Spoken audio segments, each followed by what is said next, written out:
disclosure of pecuniary interest? Seeing none, thank you. And a call for any additional agenda items. Once again, seeing nothing, thank you. So I would move that the Great Sauble Conservation Authority Board of Directors approve the agenda of January 22nd, 2025. Can I have a mover and a seconder, please? Member Farmer, Member Bell, in favor? Oh, apparently we have a request for an amendment before we approve it. Thank you. Quick thing is that we have the minutes for the Great Sauble Conservation Authority Foundation in the consent agenda package, but those have not been ratified by that foundation yet. So we'll postpone those ones until a few. Okay.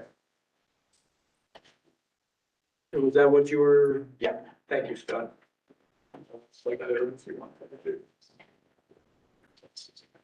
Right, so with the agenda, what we're going to as well on, in the agenda, there is to be a 15-minute break, which was to follow the Board of Directors meeting schedule. I think we are going to move that up to after the board appointments, so I really appreciate guests being here, but just in case you didn't really want to stay for the nuts and bolts, that wouldn't be necessary, so we will approve that as well. So with that, may I have that I will move that the Great Sauble Conservation Authority Board of Directors approve the agenda of January 22nd, 2025. And I had a mover and a seconder with Member Farmer and Member Bell. All in favor? And that is carried. Thank you very much. And we have a guest speaker today. Mr. Mark Solinsky is going to be presenting for us, and we really appreciate you being here. Thank you very much. And am I to present now? Is that? Yep, we got you slotted in and waiting you. Okay. And can everyone hear me all right? Yes, we're good. Okay, great. Well, it's a pleasure to be here. Hello, Tim. Hello, Valerie, and Great Sauble Board and guests. It's a privilege to be speaking with you today. And I'm sorry I couldn't be there in person. So I'm going to do a screen share. And so the screen share did not work. Okay, share. And what does it say? Allow Great Sauble. Yes. We're waiting for Gloria, just in case you need help. Okay, so it's saying select window on screen, and I can only press not now. So drop down box? Drop down box. No, this one here. Okay, my roadie is here, my wife. Oh, no. Okay, so we're going to in meeting entire screen, right? Yeah. Okay, so that should do it. Oops, I just did stop sharing. I'm sorry. Sure. I'll do that again. I've never used WebEx before, so this is a learning experience. Allow. And then, Yeah. okay. Are they seeing your full screen? So you should be seeing my screen now. We are. So maybe, just see if you have to minimize. Because you want to get your power, go to your PowerPoint, click on this one. PowerPoint, okay. So you should be seeing a PowerPoint screen and come together. okay. Is everybody seeing that now?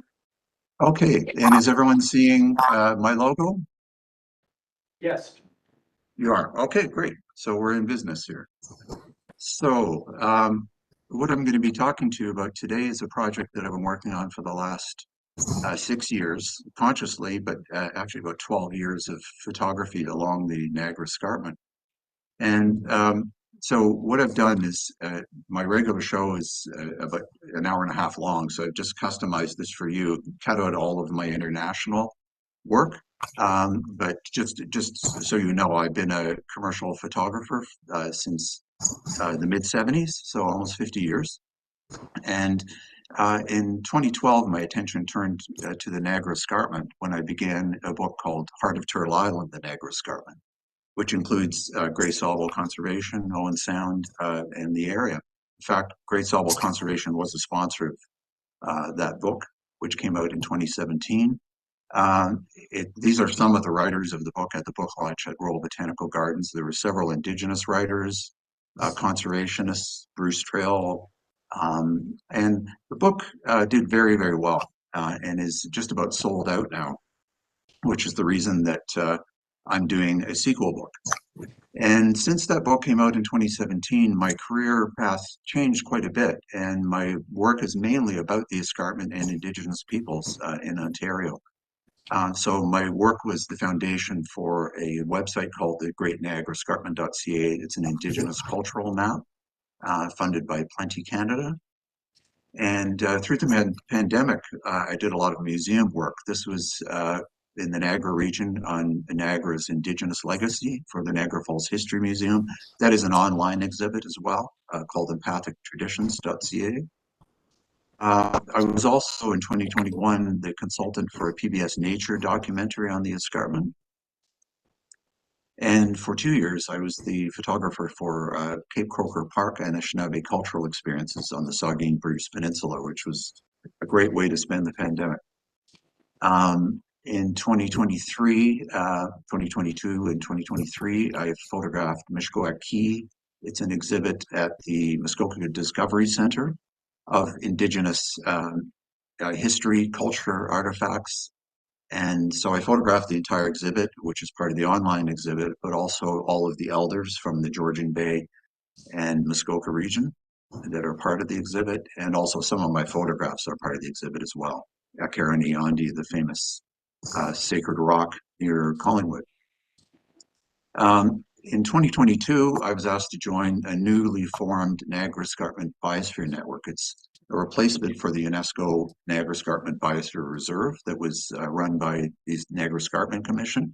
This one is co-governed by Indigenous people, and I'll talk a little bit more about that through my show. And one of our initiatives is what we call the Two-Eyed Seeing and Ethical Space Training Conferences for Climate Action. It's a long title. But there was one last year in Six Nations in March, and there's another one this March, March 13th and 14th. So we invite anyone from Great Sauble to attend this conference. So the book Niagara Escarpment Land Between Waters is the sequel book, which will be coming out in a few months. And I'm very grateful that Great Sauble is a sponsor of that book. We begin on Manitoulin Island, overlooking the escarpment that runs like a spine through Manitoulin, and talking about the geological history of the escarpment, which began about 450 million years ago as an ancient shallow sea with the largest coral reef that's ever existed on Earth, which eventually fossilized. And over the last nearly 500 million years, there's been many, many tectonic changes and the continents separated, but that fossil reef, the coral reef fossilized. And what remains is the Niagara Escarpment and the karst geology that we have in the escarpment. So the escarpment is really the land of waterfalls. There's literally hundreds, if not thousands, of waterfalls that run along the escarpment in Ontario alone, because every stream and creek and river has to go over the Niagara Escarpment to reach the Great Lakes. There's 160 counted waterfalls in the city of Hamilton alone. And of course, the most famous waterfall in the world, probably Horseshoe Falls and Niagara Falls. So I'm going to begin a journey starting at the Niagara River. This is some raptors riding the thermals over the whirlpool section of the Niagara River. And we'll work our way north. So much of the Indigenous history of Canada can be found in Niagara. This is a reenactment of a Mohawk scout overlooking the Niagara Gorge of the War of 1812. This is a place called Niagara Glen, run by Niagara Parks. And this is a monument to the Native allies of the War of 1812. It's called Landscape of Nations.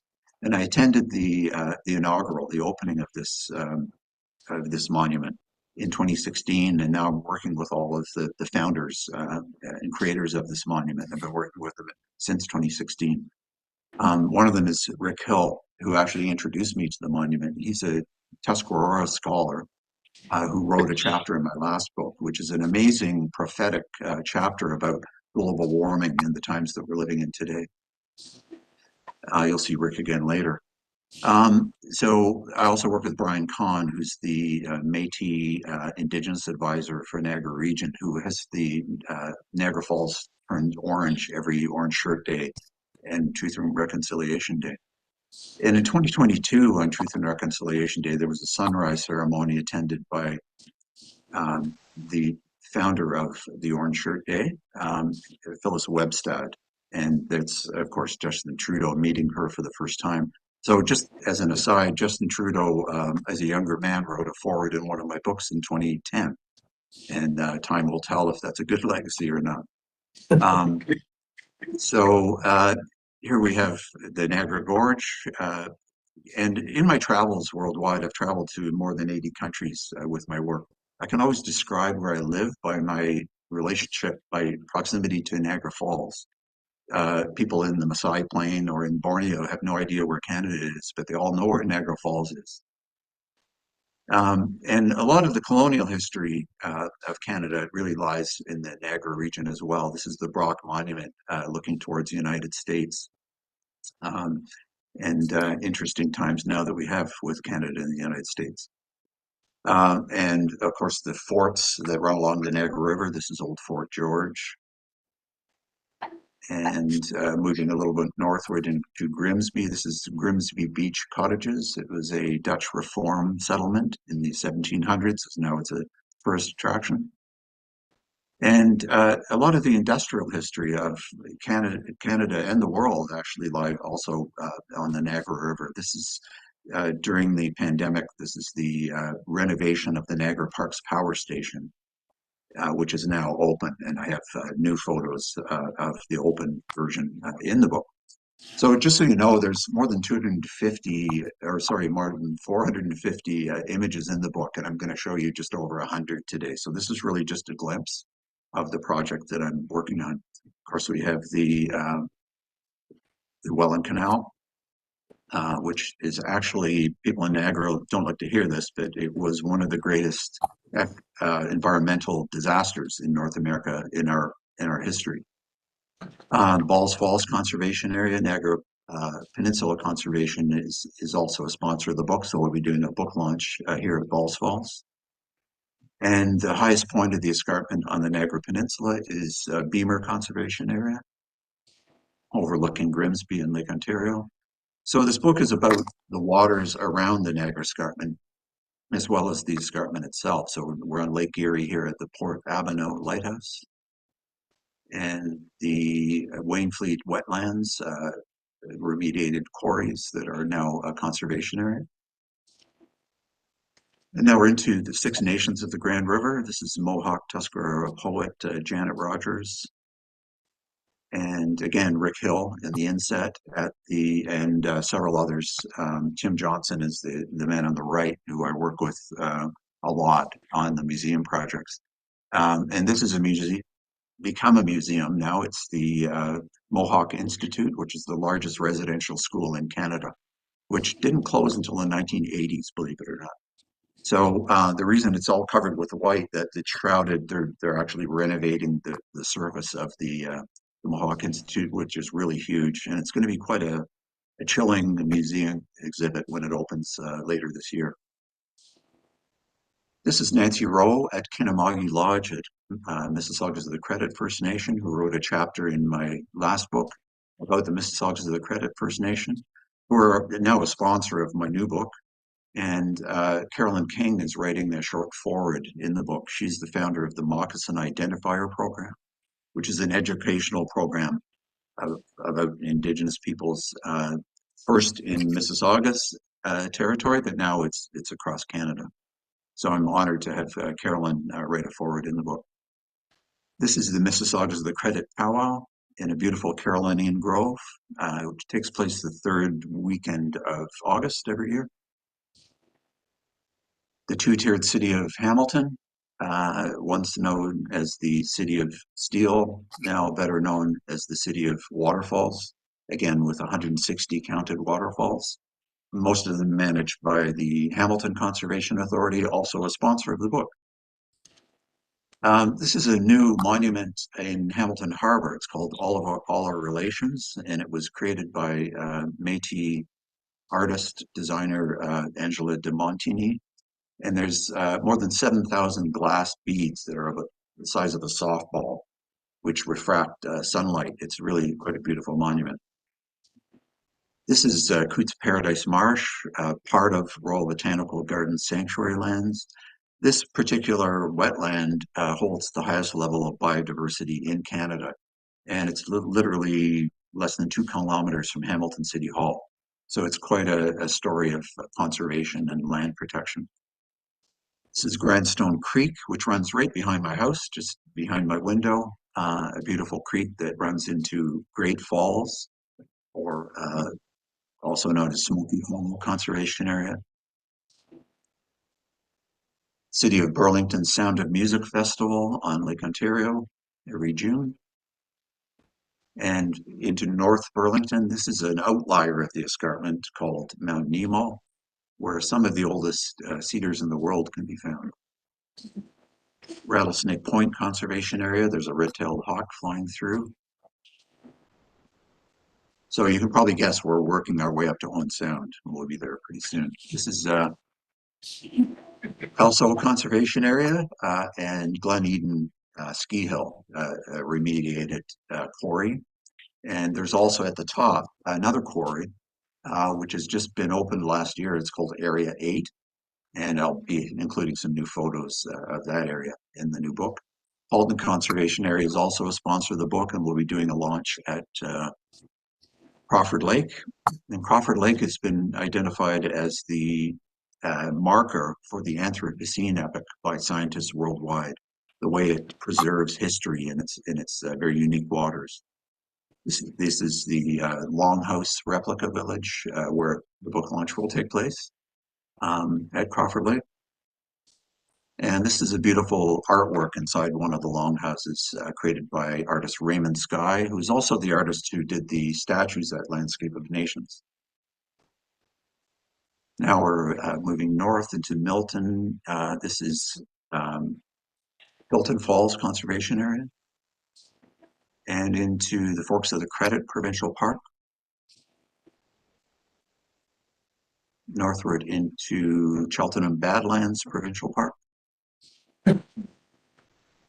And this is in the Hockley Valley. That is Beth Gillespie. She was the CEO for, at least a decade for the Bruce Trail Conservancy. And now is the CEO for the Escarpment Biosphere Conservancy. And here she's showing me some of their newly acquired spectacular lands in Hockley Valley. This is Mono Cliffs Provincial Park, a spillway, an ancient spillway of the escarpment. And into what's commonly known as Singhampton Caves, but it's actually the Split Rock, Standing Rock side trail on the Bruce Trail. And this, I believe, is a Grey Sauble property. This is not, the name is escaping me for a moment here. It's near Kimberley in the Beaver Valley. Perhaps Tim could help me on this one. I just can't recall the name of this one. Yeah, it's Eugenia Falls. Eugenia Falls, thank you so much. And in this photo, there, if you look to the top of the picture, there are people sitting on the edge of the escarpment there. So I can Photoshop them out if you like, because I don't think you allow people to go there. And this is one view of Old Baldy Conservation Area, another Grey Sauble property, beautiful one. There's actually going to be a really nice double page of this, not this actual shot, but in the book, a double page with a deer grazing below the escarpment. This is a top view of Old Baldy Lookout. Absolutely beautiful day just this past October. And now we're into the Blue Mountains area. This habitat is known as Castle Glen, and it was purchased in the 1950s by a developer who just recently was allowed to move forward with this development, building about 1,000, $4 million homes and completely wiping out this habitat. So Escarpment Biosphere Conservancy or Escarpment Corridor Alliance is fighting this vehemently, and I think they may win saving this habitat. It's part of a nature corridor right along the edge of the escarpment, so it's a really important property. This is also in the Blue Mountains at a permaculture farm. This is the new owners of that farm. And again, Ekaraniondi is the sacred rock of the Wendat people. It's actually part of Scenic Caves Adventures now. It's on their property. But this was the site of councils that would last for sometimes for 2 months. Of course, Blue Mountain Village on the escarpment. And the town of Collingwood that is also a sponsor of this book. And I'm going to be including some blueprints of the plans for this grain mill or grain towers, which is going to become a very fancy restaurant and condos in the very near future. And in Collingwood Harbor is a beautiful monument to the 7 grandfather teachings of the Anishinaabe. It's called Awen Gathering Place. And I tracked down the indigenous consultant on this, his heritage is from Saugeen Ojibwe Nation. His name is Duke Redbird, and he was the advisor for the 7 grandfather teachings. And it's a beautiful monument, a really interesting depiction of their beliefs. This is moonrise, a supermoon over Collingwood Harbor just a couple months ago. And I can't remember the name of this park. Sorry about that. This is a provincial park right on South Georgian Bay. It's a very narrow strip of land. I haven't done the show in a few months, so I do recognize this one though. This is Bogner Marsh, and that's Tim Lanthier, who very kindly escorted me to some spectacular Grey Sauble conservation lands that I have not been to yet. So there's a few of those shots in this show, and many of them in the book. This is Boyd Crevices along the Bruce Trail near Owen Sound. And you might recognize Ron Savage. And this is a lot of people from the Sydenham Bruce Trail Club and the Owen Sound Field Naturalists. Inglis Falls, beautiful, spectacular falls and the property of Grey Sauble. The city of Owen Sound from the air, with its 2 rivers emptying into Georgian Bay. Beautiful city, I think. This is at the park. Is it called Henderson Park, just south of Owen Sound? Harrison Park. Thank you so much. And this is a gentleman who's one of the descendants of the Underground Railroad, of the escaped slaves who, this was the northern terminus for the Underground Railroad. And there's a festival every year at this monument. A new monument at Kelso Beach Park. This is actually the original powwow grounds of Neoshingamin, or Nawash, Chippewas of Nawash.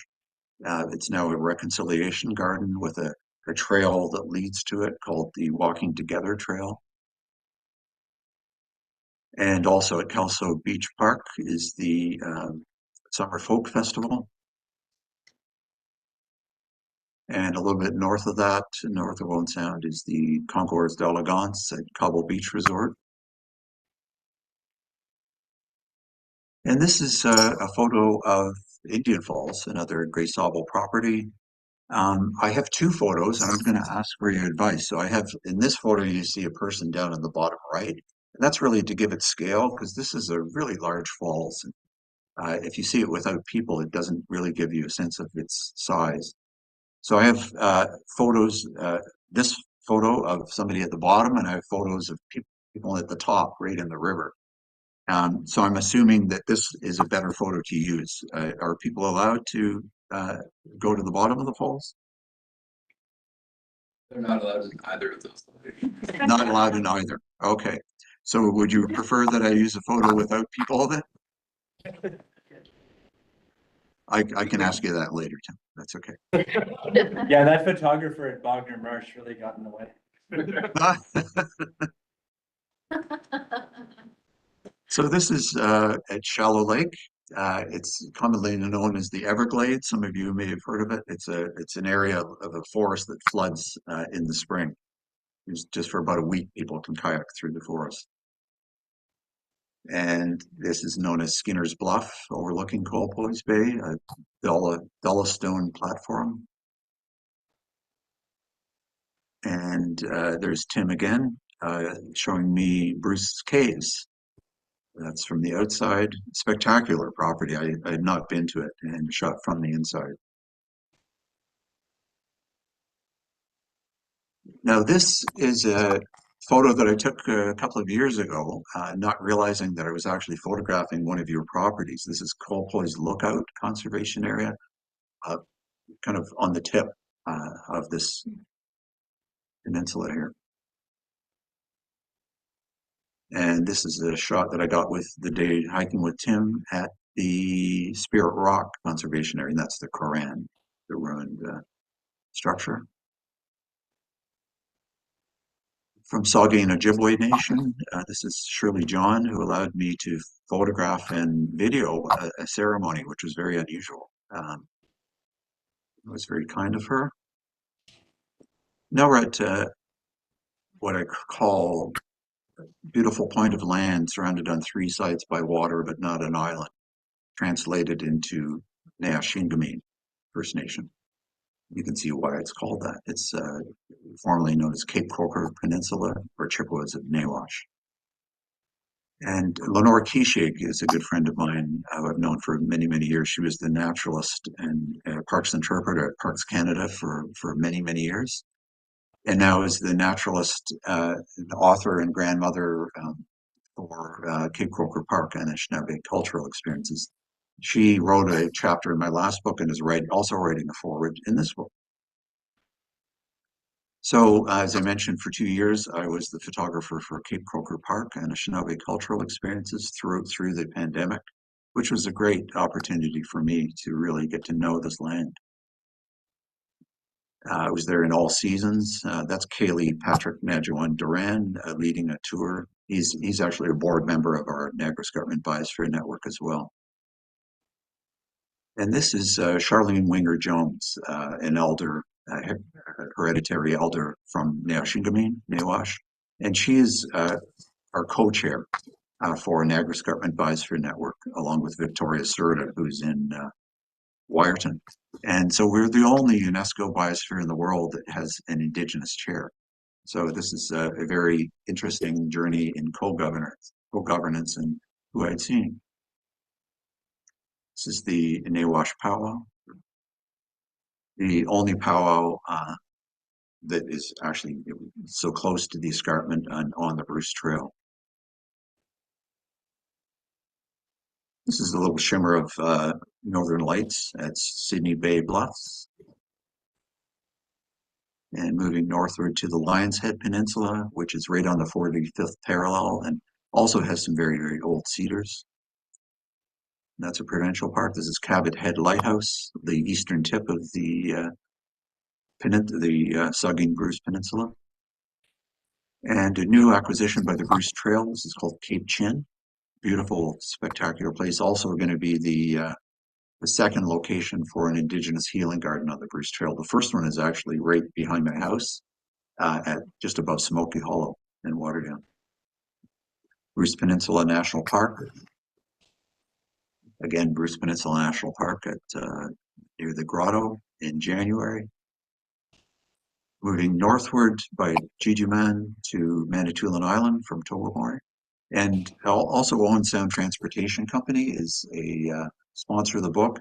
And I'll be doing a book launch on August 6th that I invite Grace Sauble to come and join me and participate in that book launch, which will take place about halfway between Tobermory and South Baymouth.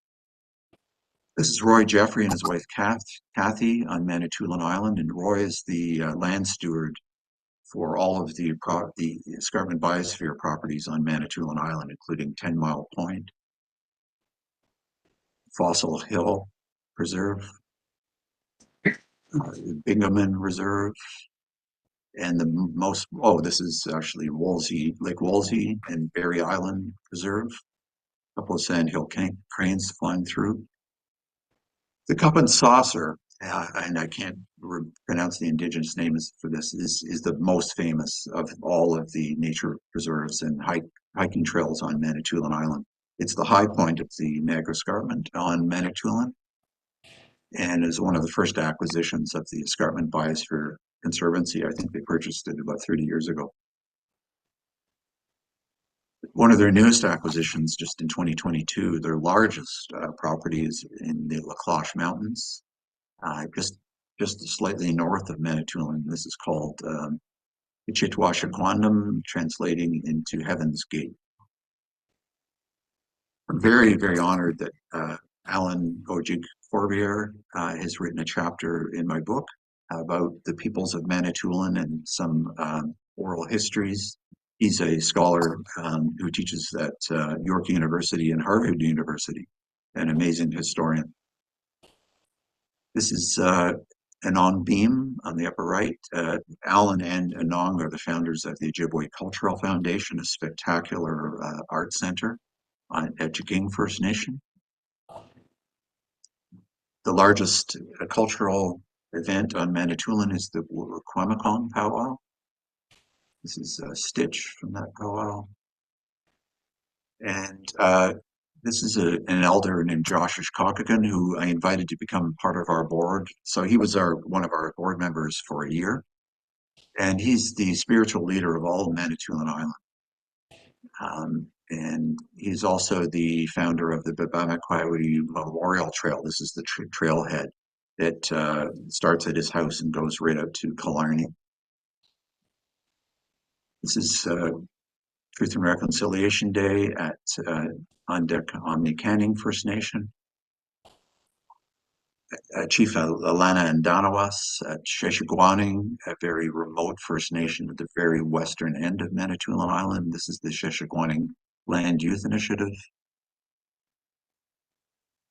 And the very western tip of Manitoulin Island, where the escarpment submerges under Lake Huron.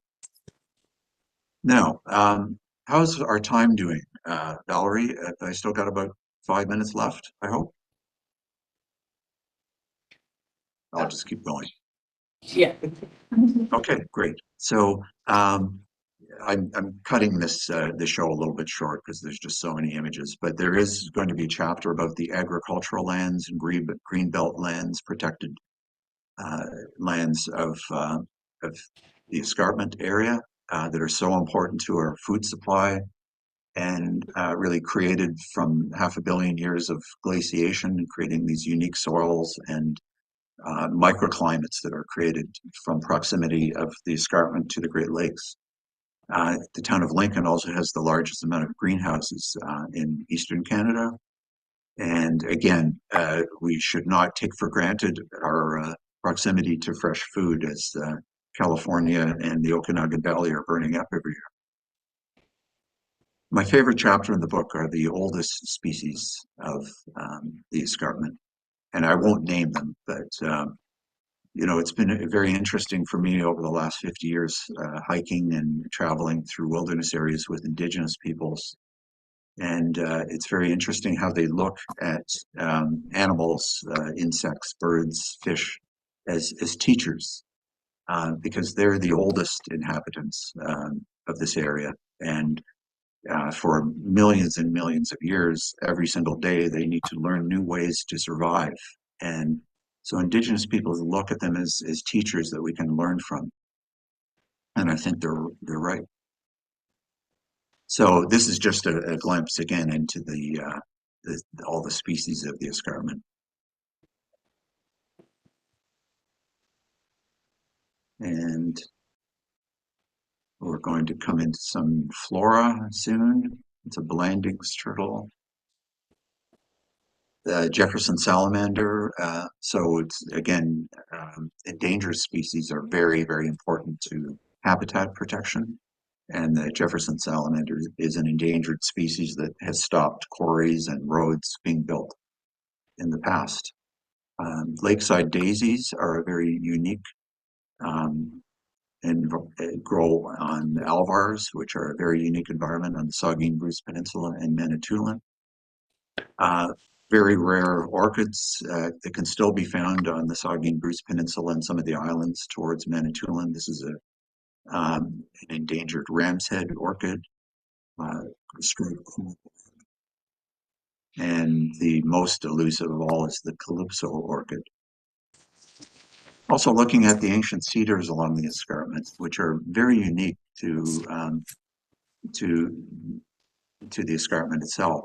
This one is 1,300 years old, and I am running out of time, so I'm going to cut my talking a bit short. There is a chapter on sustainability and people doing fantastic work all along the escarpment to document species.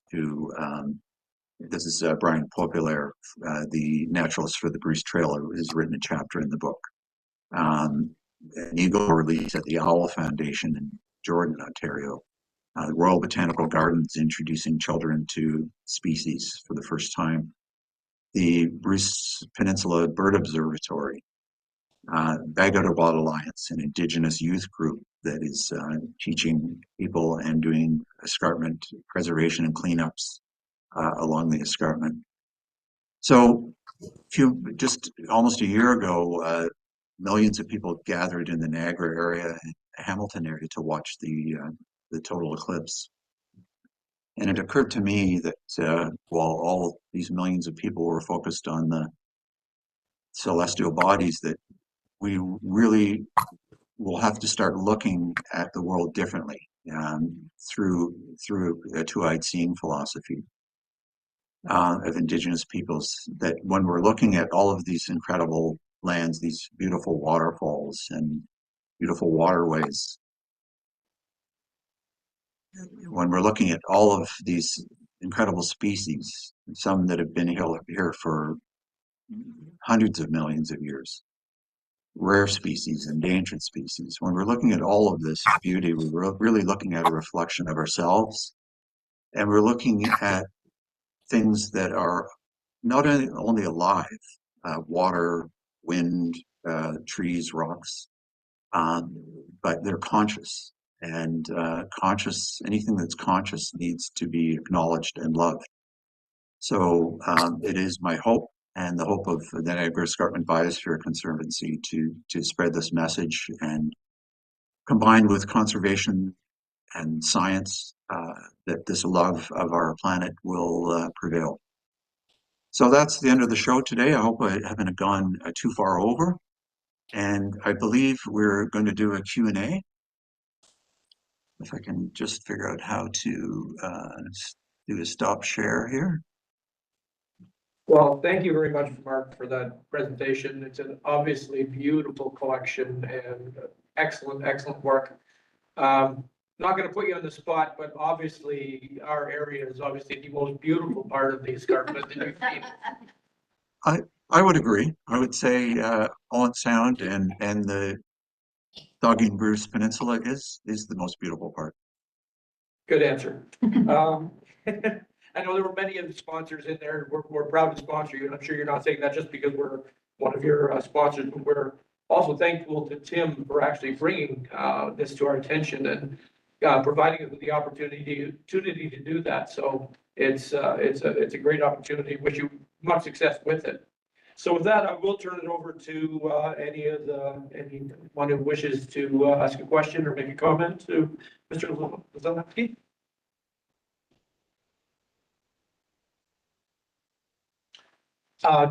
Member Farber, thank you.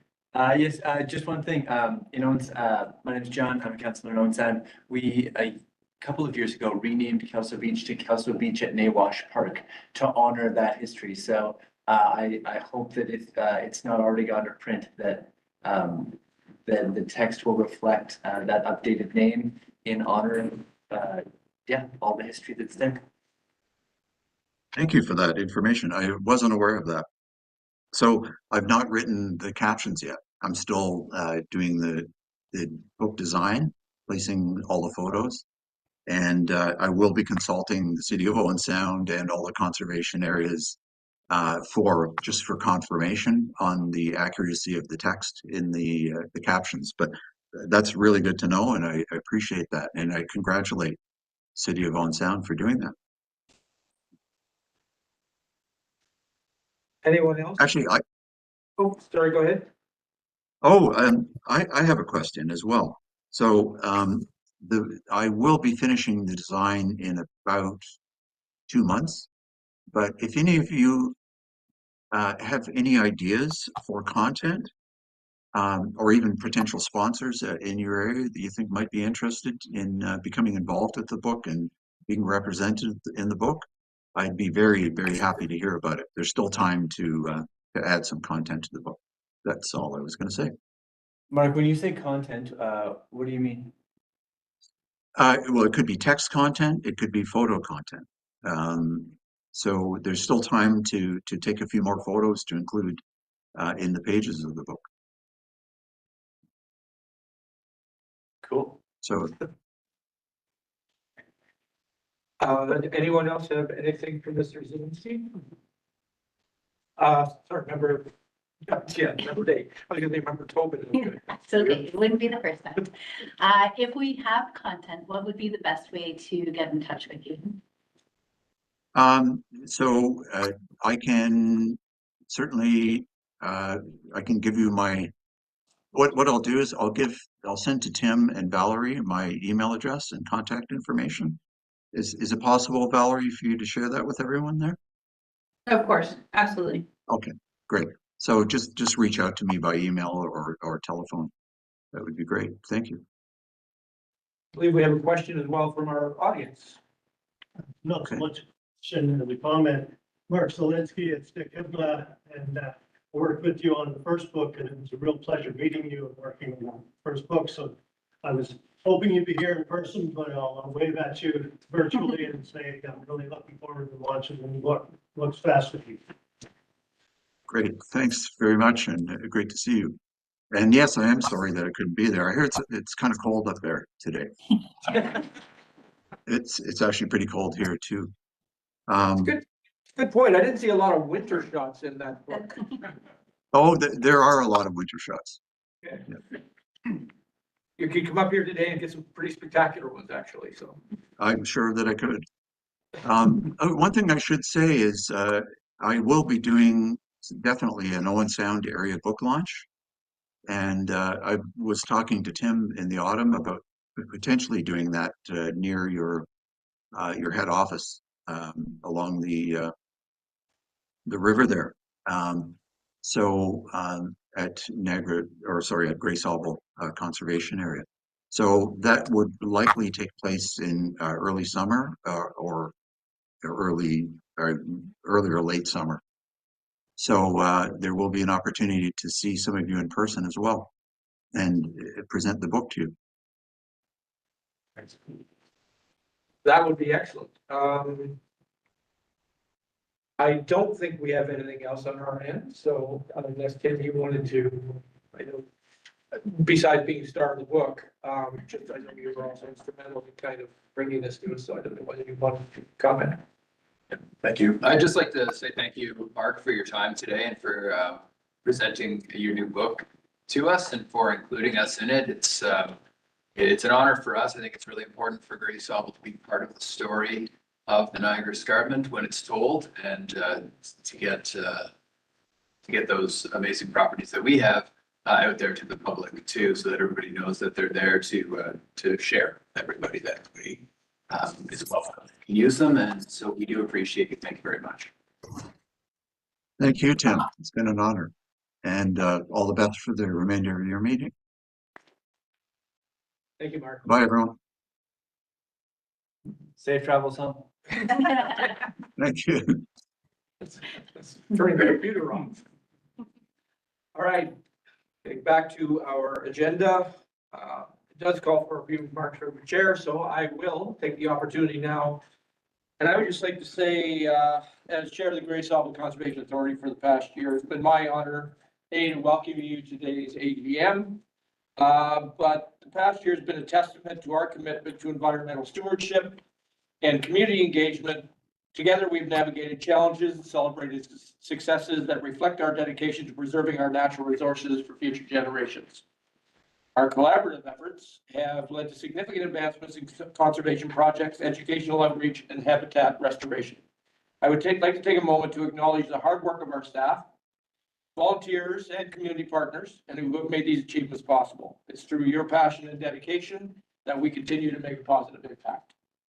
Normally, either Tim or I would take the opportunity to champion the many accomplishments of the last year, but we feel it's more appropriately you hear directly from staff. So there was going to be presentation later, so that's going to give a little bit more insight into that. I'd much rather you hear from the people that do the hard work and make it happen. So I would also particularly like to thank the board members for your dedication to the authority and for your efforts on its behalf. And I would like to thank Georgian Bluffs representative, past Representative Sue Carlton, who has left us this year for her past efforts as board member and chair. And welcome Rick Winters to the board. Big shoulders, but Tim and I recently attended the Saugeen Valley Conservation Authority AGM and would like to congratulate our neighbors, Eric, on their 75th anniversary. During their presentations, they reflected on many staff changes you've had to kind of endure over the last period, as well as the lightning strike, which was really fun. We thought we were going to be going through some upheaval with our upcoming renovations, but that must have been really ridiculous. But it does make me realize just how fortunate we are at GSCA for our continuity in terms of our staff. Our staff's camaraderie and cooperation, it often makes it feel more like a family environment really than an organization. We thank all of you. And that leads me to my final thank you to CAO Tim Lantier for his professionalism and leadership that make our task easier and more enjoyable. On behalf of the board, thank you very much, Tim, for everything you do. So looking ahead, we face new challenges, none larger than transitioning to a temporary space with while the long anticipated renovations to this building are finally coming to fruition. But I'm confident with our collective expertise and determination, we can rise to meet them. Together, we'll continue to advocate for sustainable practices and ensure the health of our watersheds and ecosystems. Thank you for your unwavering support as we look forward to another productive year ahead.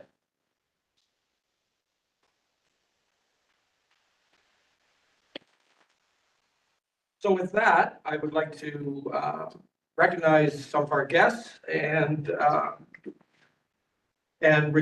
take some greetings from the same. So Eric Downing from the Saugeen Valley Conservation Authority. Thank you so much, Mr. Chair, for that insight into some of what you heard last Friday at our AGM. Thank you for coming to that. But yes, congratulations to the board and to staff at Gray Sauble Conservation Authority for a successful 24. So happy to still be partnering with, of course, Gray Sauble and the Saugeen Gray Sauble Northern Bruce Peninsula Drinking Water Source Protection Plan. On this, the 25th anniversary of the water tragedy, such a key program to have and be involved with together, and a real great example of challenges to study, policy and action, and on the ground improvements for not only our watershed, our shared watershed and drinking water source protection area, but the entirety of municipal drinking water systems in Ontario. So some real positivity out of such a tragedy there on its 25th anniversary. Yes, we're also congratulating, looking forward to 2025 with Gray Sauble, and regrets from our new chair, Tom Hutchinson, that was elected at our meeting last Friday, and from and bringing his regrets, but excited to keep working with such a great neighbor with Gray Sauble Conservation Authority. Yes, looking forward to 2025, and good luck to Gray Sauble. Yes, I've been involved with a couple different office rebuilds and moves and restructuring at Saugeen, elective and unelective, as you've already referred to with the lightning strike. And there is such challenge, but also such opportunity. So I know Tim will lead Gray Sauble through all of that coming up, and some of it will be tough and some of it will come out better than you thought. So thanks for having me, and good luck to the board and staff in 25. And it's great to have such a great neighbor with Grace Sauble being here, so now you're presented to the south. Thank you.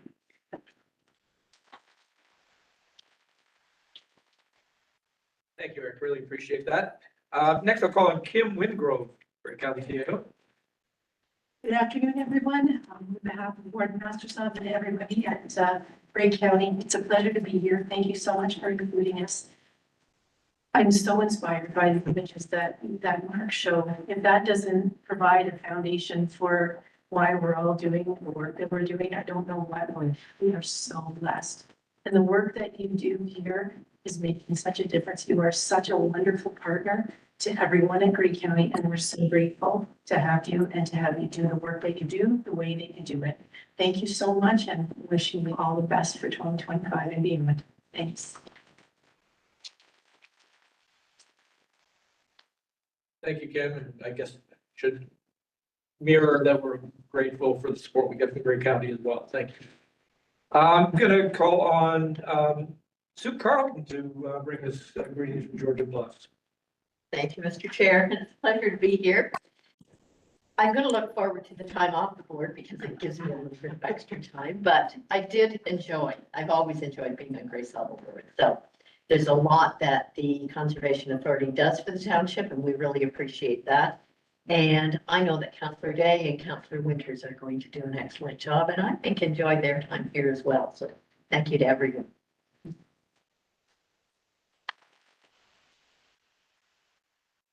Online, we have Chris Couture from the Great Lakes Métis. Hello everyone. Thank you for inviting me. My name is Chris Couture. I'm president of the Great Lakes in Owen Sound. Congratulations on your 2024. I do look forward in us finding ways to partner with each other and moving forward in 2025. Thank you very much.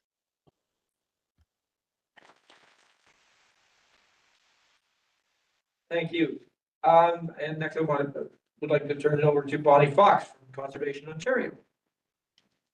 Hello, everyone. I'm the Policy and Planning Director at Conservation Ontario. I'm very happy to be here today. You might have been expecting our General Manager, Angela Coleman, and she's deathly ill, or otherwise she would have been here today. So I'm very pleased to be here. Bring greetings from Ontario's 36 conservation authorities. We're the association. And I had the pleasure of meeting your chair at the Roma conference the last few days. We had an event on the Monday night to celebrate the announcement of federal funding to Conservation Ontario. It's 3.1 million for under the Climate Resilient Coastal Communities Program for 3 pilot project areas. I want to acknowledge the leadership from Tim Lanthier. Our original proposal to the federal government was 6 pilot projects. And Tim had a very strong proposal for Grey Sauble and Nottawasaga Valley coastline. Unfortunately, it wasn't selected through the federal program, but as part of this project, we are going to be sharing the tools and the resources. There's going to be CA Coastal Network meetings twice a year. And so we look forward to Grey Sauble Conservation Authority participating in those and bringing, sharing your expertise as well. So a lot of activity going on with that.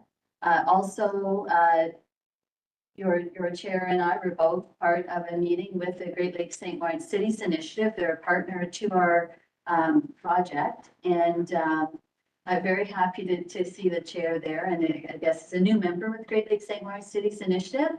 And so that was presented to one of their Ontario regional meetings, which brings to mind for me the Blue Mountains also hosted an Ontario regional meeting. St. Lawrence Cities Initiative as well. So that's all good news. And on the kind of topic of best management practices, I wanted to acknowledge Tim's contributions to bringing best management practices to our general manager meetings that we hold with all the conservation authorities. Tim has been willing on a number of occasions to speak to what is being done at Grey Sauble, and that just strengthens our entire network. So it's really, really appreciated. And the small but mighty force of the Great Sauble Conservation Authority staff. Want to thank you for all the great work that you do as well. So we'll all look forward to a fabulous 2025, and thank you for having me here.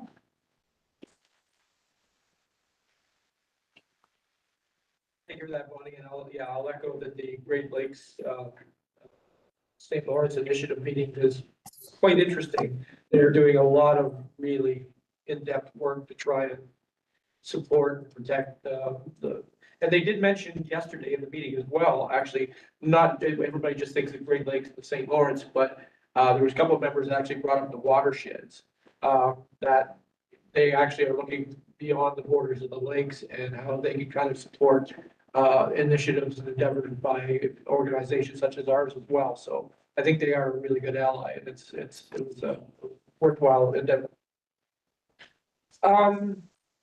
Presentation from volunteer committees is on the on next, and I wanted to save the volunteer organizations last because, like staff, we could not do most of what we do without the hard work of volunteers, and your dedication is so appreciated by us. So I would like to recognize as well. Don Sankey, maybe speak for the Great Sauble Conservation Foundation. Thank you, Mr. Chair. The voice is gone a wee bit, so I'll be brief. It's unusual. So, on behalf of the foundation, which I have here, thank you for inviting us. It's been my pleasure to serve as chair for the last number of years, and we've had an exciting year.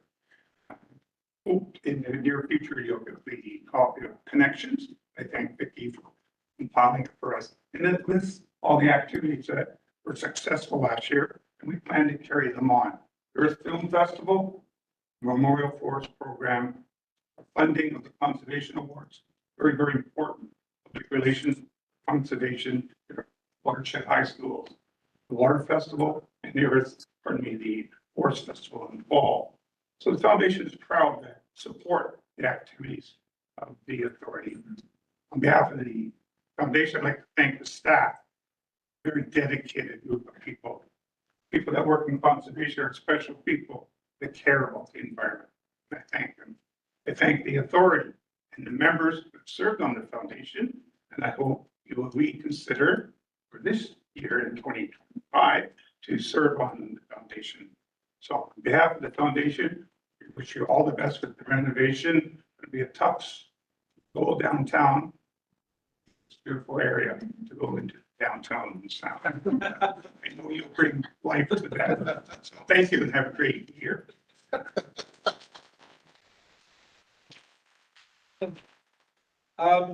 Thank you for that. Andy McKee from the Beaver River Watershed. Thank you. Glad to be here. Thanks for inviting me, and thanks for all the support I get from the board and staff, especially Mr. Bidorf over there. He attends our monthly meeting, gives us lots of advice, and knows a lot about the Ray County and the watersheds, so he relies on a lot of our support. We focus mainly on hands-on work, rehabilitation and protection of the streams of the Beaver watershed. So every year we have a few projects where we actually get in the river and do hands-on work. And this year we did on that section on the Conservation Authority property down by Feversham. I think we pretty much finished that after 3 years. I think we did almost, I don't know, a kilometer and a half, 2 kilometers of stream. And also another project right in the village of Thornbury on the Beaver River, the Little Beaver River, which is going to take a lot more work. We've done a good job there so far, but we got another project on the boat for next year. We've applied to mountains, what's it called, the Environmental Sustainability Fund to help us with that project. Also to the Lake Huron Community Initiative for some funding there. So we hope to get on with those projects in the next year. In addition to the projects, we hoped one of our main goals is just to heighten people's awareness. You know, we interact with the community, we talk to the community, and they sort of lights and the importance of keeping these streams and the terrestrial area around the streams as well. So that's, that's our focus. We have 6 people on the board, and we're getting a new person next month at our next meeting, so cruising along. And also our newsletter, our 2024 newsletter is just about finished.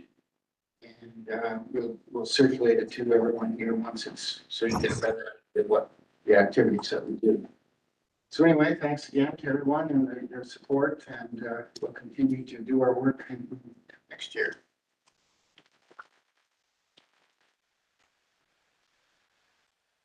Thank you.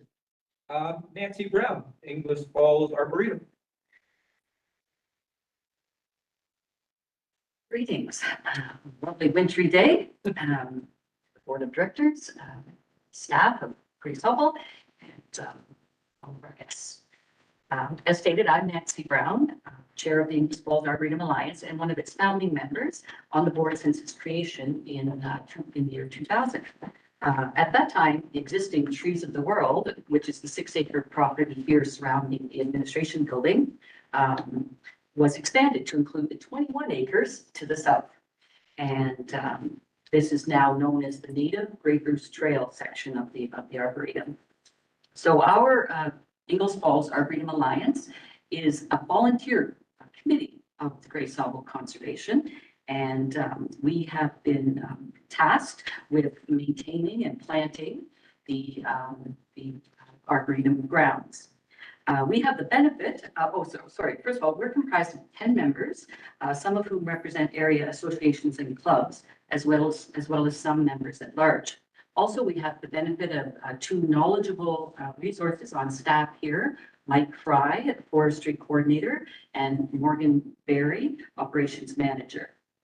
Also, our committee is greatly enhanced by the input and presence of our Councillor Sue Carlton. So thank you all very much for your contributions over the past year. Together, this group who I mentioned, plus a small but mighty group of 6 volunteers, we have maintained the Arboretum by mulching, weeding, pruning. We collect seeds, we plant seeds, we grow the trees and maintain a nursery of about 1,000 potted plants over at the old barn that you see over on Eagles Falls Road. So plus one of the most important things that we feel we do in the Arboretum is share our love of nature and our love of trees and the ecosystems of Grey Bruce. And so we speak to a lot of the people who walk the trails around here.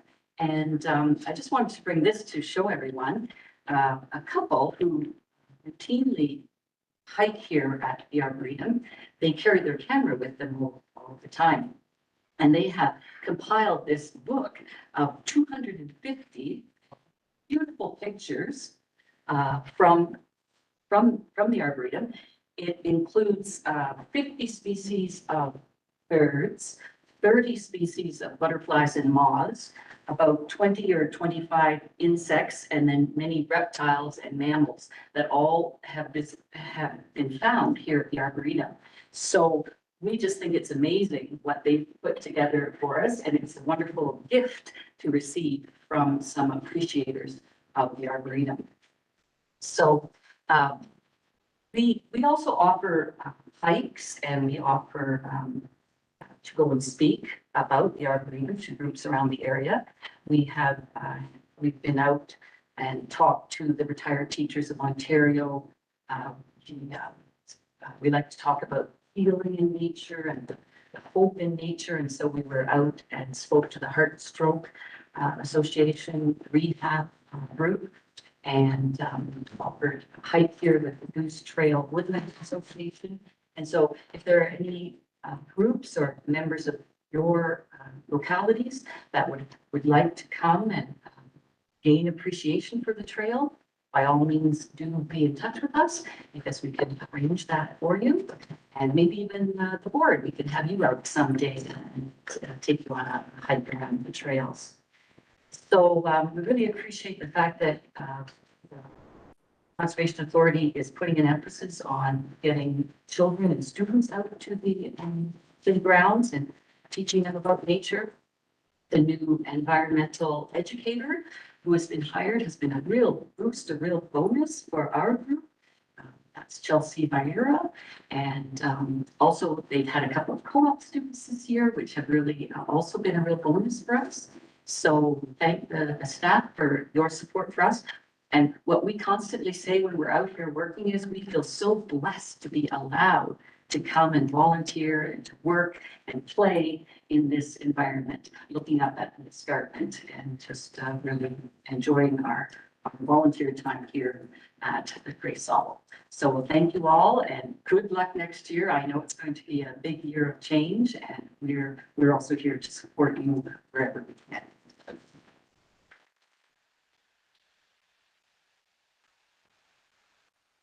Thank you, Nancy. Yeah, we're also quite excited about the education component, about expanding that and moving forward. So again, kudos to the staff for the great work they're doing on that. And last, of course, not least, Nick Hibma from say a few words for Hyden.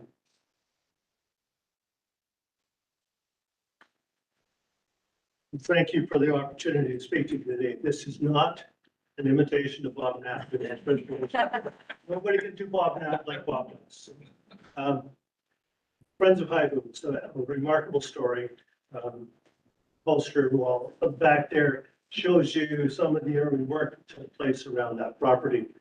I grew up in Leith, just north of there, and remember the populated cottages and times when the water level was so low that there was little islands out there where people had little playhouses for their children. And then other times when the water was crashing on shores and people were dumping boulders in there to protect their properties. But that property did not come into Conservation Authority ownership without a little bit of controversy, and some of that manifested several years ago at a meeting of Meaford Council, where someone said something really unpleasant about their land being stolen by the Conservation Authority. So, we got past that. Right now, it's a jewel for this Conservation Authority, having that property. And Bob Knapp was one of those people who led the charge, along with Fred Gubert and others in the education world and people who cared about the environment, what it was for future generations, in encouraging through the Conservation Authority acquisition of that stretch of land. And the diversity of that property is just incredible. And then the groups who have been part of building the boardwalks and the pavilions and play area and managing that beach and parking and so on. It's one of those places where its popularity is growing to the point where people who adopted that property as their own earlier are starting to show no resentment to all of these newcomers that are crowding about the beach. It's a wonderful opportunity, so close to the largest population center of the watershed. It's really remarkable that it hasn't been overwhelmed with visitors for this. If you love snowshoeing and skiing, you have to get up early. The trails are packed down with people walking through there. In the summertime, you get a spot early. It's just incredible. And Bob and his group, Friends of High Booth, a fairly small group.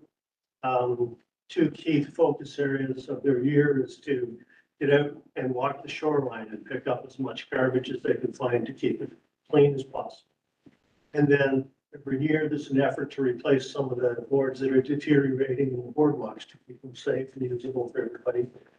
Just takes a core of volunteers who are on the speed dial for someone to coordinate, get them out there a couple times.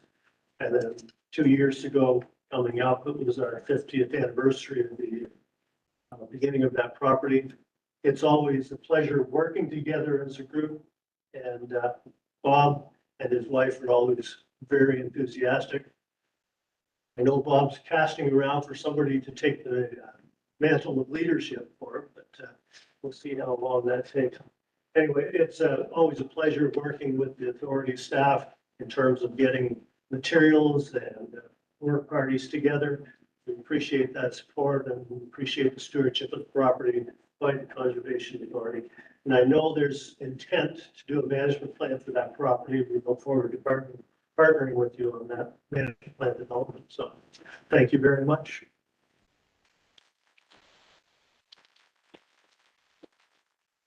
Thank you again, Nick, for your long-standing dedication to the authority in general. And I will say on behalf of me, that was an outlier. Council does not feel that way about IBU in general. I would like to also just recognize that Chris Fell's here as well. I'm not gonna ignore just a member of the press, of course, and I will say Chris is one of the good ones in the press, because we all have, there's certainly different aspects out there, but thanks, Chris, thanks for coming, Chris, we appreciate it. Thanks, Ron. So I'm going to, next on the agenda is the GSEA year review, so I'm going to turn that over to Tim and let him lead that with staff. Great, thank you.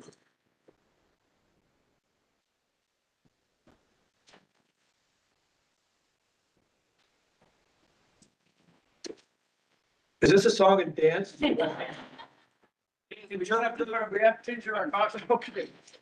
Just you wait.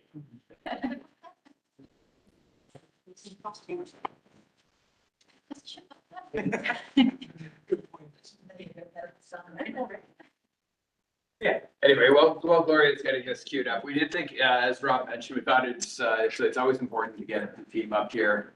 This isn't the whole team, but this is representatives from each of our departments and our service areas to tell you a little bit about the work that we've done in 2024 as we look forward now to 2025. I do want to thank all of our volunteers for the work that they do. As Rob mentioned, we couldn't do much of what we do without you, and I do want to thank our guests for coming in your kind words. And one of the things that's been alluded to a couple times today is the renovation of this building. You may have noticed that it's showing its age a bit. So the building was from the mid-70s. It hasn't seen a major upgrade since then. And one of the ways that we're showing that today is if you've ever moved after living in a house for a long time, you find a bunch of crap that you didn't know you had. So we have these wonderful posters that we put up on the wall today. So we found these. We didn't know we had them. And we started looking at them. We're like, is this really good? I don't know why I'm surprised. Yeah, we should expect it. But anyway, we did put them up. So if you haven't already had a chance, when we do break for recess, take a look at them. There's been some amazing projects done over the years, and in that vein, talk a little bit about 2024.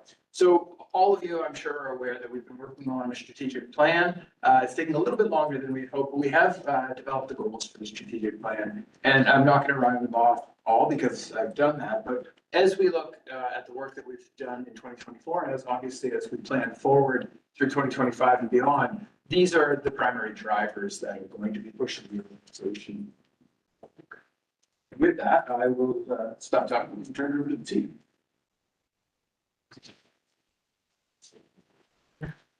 So if you don't know me, I'm John Bidwar, I'm the Water and Resources Coordinator, and just also, this isn't all I can, I have lots of things. These are some things I just wanted to highlight that we've been working with. So just the first one there, about 10 years ago, we stumbled across a nice little online network of rain gauges, and it was interesting because they were real-time rain gauges that we just didn't have access to. So what we did is we scratched up some money, got some grant money, and managed to pick up about 20 of our own units, started going out throughout the watershed, finding volunteers to help host these units, plus partnering with municipalities. So we started adding to this network, and about 5 years ago, the network that I was getting data from was about 60. It's just exploding now, and I have 120 sites that I'm actually grabbing real-time rain gauge data from, also air temperature and stuff. So really exciting for me because when I get to watch a storm event go through, it's not like just watching the radar go across. I get to see what's happening on the ground, and it's a really powerful tool for us. And now we have that kind of data coming into our system. We generate monthly rainfall summary maps that we share with the public, so they can see who's getting what for that month. And we're also approached by Greg Egg Services. Says, we love your rain gauge map. Can you do this for crop heat units? I already had the air temperature data, so really easy product to put out for them as well. So we get a lot of nice feedback on that from the farmers. And this year we've been working at trying to get more flood forecasting models, better tools for us to use, so that helps with our decision making. We had a couple in-house that we had built, and they were doing well. 2 years ago, we were approached by the maker of the Watt Flood program, and he offered to do modeling for our watersheds for free. Well, I like free, so. So those models have been working well, and then just this past year, we now have access to a federal produced product for all of our watersheds that have stream gauges on them. And we also have access to a private one that's made public for anybody that signs up for a free account. So really cool stuff that's been coming out, and we've been invited to be beta testers on a new AI product that company is generating. So it's going to be really interesting to see what this goes in the future. It'd be really nice though if Environment Canada could do better with their weather forecasts. Because that's what feeds into these models. So if that's not good, then the models aren't good. But, just a few things I wanted to highlight. Thanks, John. Never like following John. Programming is so good. I'm Mac Lewis. I'm the manager of environmental planning. We're a small team. We're a team of 5, and while I'm down here, they're upstairs making magic happen. So I just want to shout out to my team. Last year, we saw just over 400 development permit applications, and we received almost 500 planning applications. I'll break those numbers down more for you at a subsequent board meeting. But in terms of where they are looking at the past few years, those numbers throughout COVID to now, those are a little lower than what we've seen, but they're still higher from our pre-COVID numbers. So I'd like to hear the numbers and where the numbers are situated. The thing I'm most proud about last year was that we transitioned to a new regulation that the province brought in with 6 weeks notice. So that was quite the administrative task, just to align some of our key documents that we work with day to day, some of our processes, because there's a lot of changes with the new regulation. And we're going to have a lot of things still coming through this year that are related to that.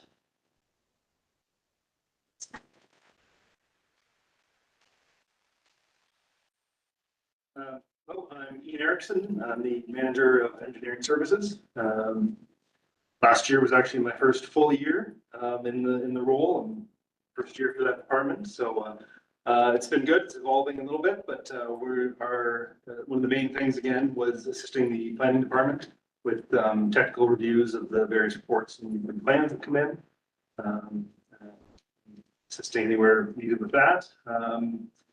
As John mentioned, there's lots of various aspects of his job that I'm trying to learn as well and get up to speed with. And it is constantly changing, again, with the new programs and that. And so it's been great to be taking that on and trying to learn all that as well, so that it's not all on his shoulders.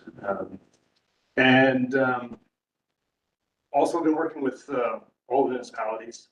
We've been trying to reach out as some of these planning files come up, as different larger projects come up that are maybe not just one development, but it impacts other things.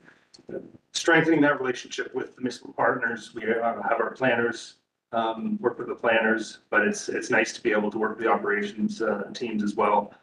Figure out where there's issues with in the municipalities, where there's flooding, where there's the different aspects. John usually knows most of it already, but it's really good to get the information from municipalities as well and see what documents they have. And so that's been a big part of it as well. That's been involved.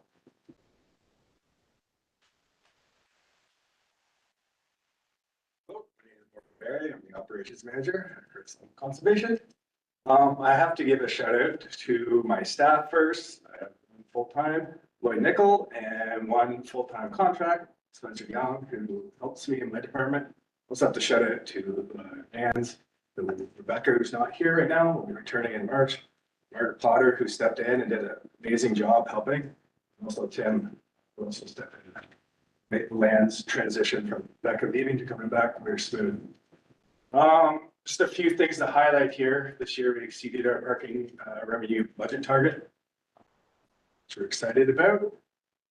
And that involves like a lot of, not just like the on the ground and operations department, it also involves Gloria, Vicky, putting stuff out, Allison, Margaret. It's a big giant team that all works together. to make that happen. We completed a bunch of asset updates. We put a bunch of new gates in that were desperately needed. Lewis Falls, Pierre Rock, Aisleywood. We completed that this year. Also, we worked with various partners to install 3 new parking lots on our properties. So thanks to Grey County, you're a great partner, the Bruce Trail Conservancy. We did that at Wodehouse as well as Massey and Gursville.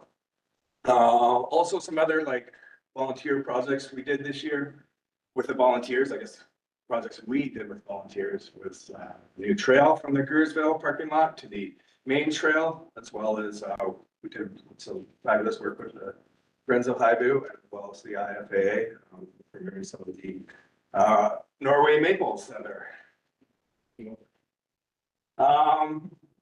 finalize and obtain approval for the management plan for Eugenia Falls, and Rebecca did an excellent job on that, started on the time and finalizing that. We also a mandatory program we had to do this year, develop a conservation land strategy. And Margaret kind of came in completely green and took a hold of that project and has done an amazing job. If you want to see a little bit more about it, it's on the website. Our capital investment projects, we did the Clendenin switch out of 2 bays this year. The logs had been in there in 30+ years, and it was time to do it. We were going to originally do it over a 5-year timeline, and then John and I kind of met, and John put forward a grant and got some WECI funding, and we figured we could build the logs and do it in a 2-year time. And so we've got 1 more year this year, and we've got some hurdles to climb, but I think we've got a good plan moving forward. Also, we completed the bike trail signage up at English Falls, and we installed new wayfinding signs over at West Rocks. It can be confusing up there. We've remarked it again, thanks to Vicky and Gloria's team and Becca for helping put that together. We've organized Fragmites to start to combat some of the problems over at Ogden Marsh, but it's a large problem, and we're trying to get a hold of it. We also secured some funding for the cenotaph upgrade, and we had volunteers, and it was, again, Margaret Potter headed that up and did an amazing job with the volunteers, and it worked out really well. And if you get a chance, I would suggest you stop by. Okay, thank you.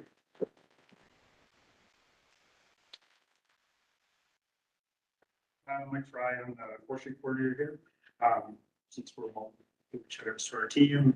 So there's myself, Ken Bennett, who was going to be here, but texted me this morning conveniently saying he's sick. He was sick yesterday, so he's not quite something. So it's just me and Ken on the forestry side, and then on the stewardship side, there's Keith Reed. He's at a conference. So you get me instead. So this past year, we completed 2 harvest operations. We were hardwood operations. One was at Ogden Marsh, the other one was at Log White with Fly Pretty River. We have a 3rd one that's really close to completion, but we held them off because of the weather. Before Christmas was not ideal, and these kind of total pulled the string. We had 1 tender we put out. I was in November. In my 10 years being here, it's the largest one we've seen. It's a hardwood tender for $250,000, which is pretty exciting for us to see that everything's kind of coming back up as opposed to declining. So hopefully that's a nice trend to see that. And then we also are on a team that helps to organize and execute the Forest Festival, the Michigan Forest Festival. This is a 3-day event at Allen Park that's raising grade 7 students from Bruce and Gray, both school boards plus private schools. So this year we have over 900 grade 7 students and over 160 high school kids, and other volunteers come in and run the stations and teach the grade 7 students. So it's a 3-day event, no doors. It's a pretty cool event. Everyone seems to have always had a great time, and we really liked it with the weather this year. So on the private land side of work, we planted over 41,000 trees across 9 properties this year. So you can see up here, it's over 28 hectares of new forest. As part of that, we're able to tap into a bunch of grants, and we got over $95,000 in funding for landowners, most of the cost for them, so which is amazing. Through our kind of pre-order tree programs, counter tree program, and our tree sale day, Saturday night, sold over $24,000 in trees, and about $90,000 that we brought in revenue.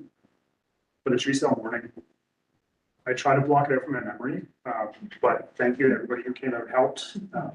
It's chaos, but it goes. So, we also completed over 30, or actually 36 management plans for people. This is new plans and renewals. I was looking at numbers actually earlier in the week, so we're going to be busier this year, so that's fantastic. As part of the stewardship side, this is what T3 is running. We distributed over $79,000 in grant funding to landowners.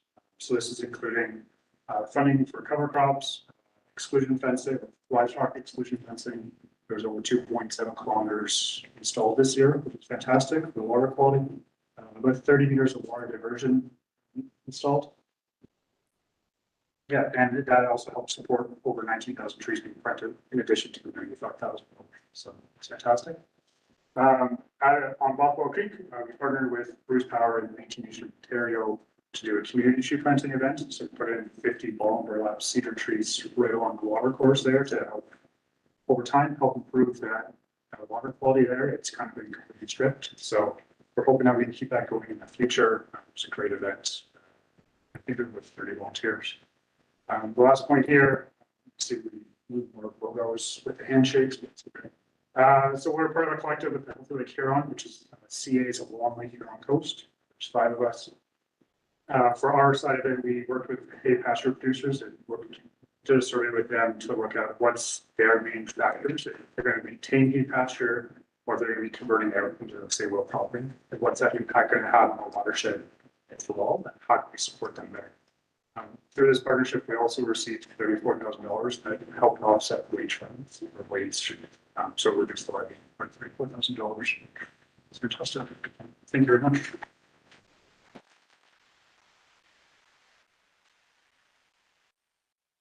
Cider with the Drinking Water Source Protection Program and Risk Management Office, 2 hats there. And the other partner in crime is Karen Gillen. So we work on these programs as a team of 2. See support from their staff in the organization. So our big accomplishment was the submission of our Source Protection Plan amendments. We just did that submission in the fall. And this is going to be an ongoing thing. So as new wells come online or changes to municipal drinking water systems, they have to be incorporated and included in the Source Protection Plan. So it's important to understand this is an ongoing program, and if there are new threats or changes to threats, we have to revisit those and make sure they're addressed. On the risk management side of things, so we work on behalf of 14 municipalities across Grey and Bruce. There's actually another municipality in Saugue's watershed that has given us a call, saying that they would want us to take on their services as well. So that works really well in terms of continuity and understanding the rules and then applying them on the ground with people that are affected. They have to do either management plans or if there's screenings for new activities or if there's a need for site inspections. So that work is ongoing. And then sort of a new theme that started to come up this past year, and it actually kind of relates back to the presentation of the Niagara Escarpment. So it's all kind of coming together. Karst threats is really emerging as being more of a concern as agricultural practices are expanding or intensifying. So we're looking at those threats. We're partnering with the agricultural community and sector to get best management practices, awareness out to the communities that are in these zones. But we're also backing that up with some studies. So looking at Kimberley as one of the areas at Shallow Lake to get better information about the speed of those flows in those areas, because we believe the area of impact could be bigger than what's currently protected. So that's my program in a nutshell, and looking forward to continuing to.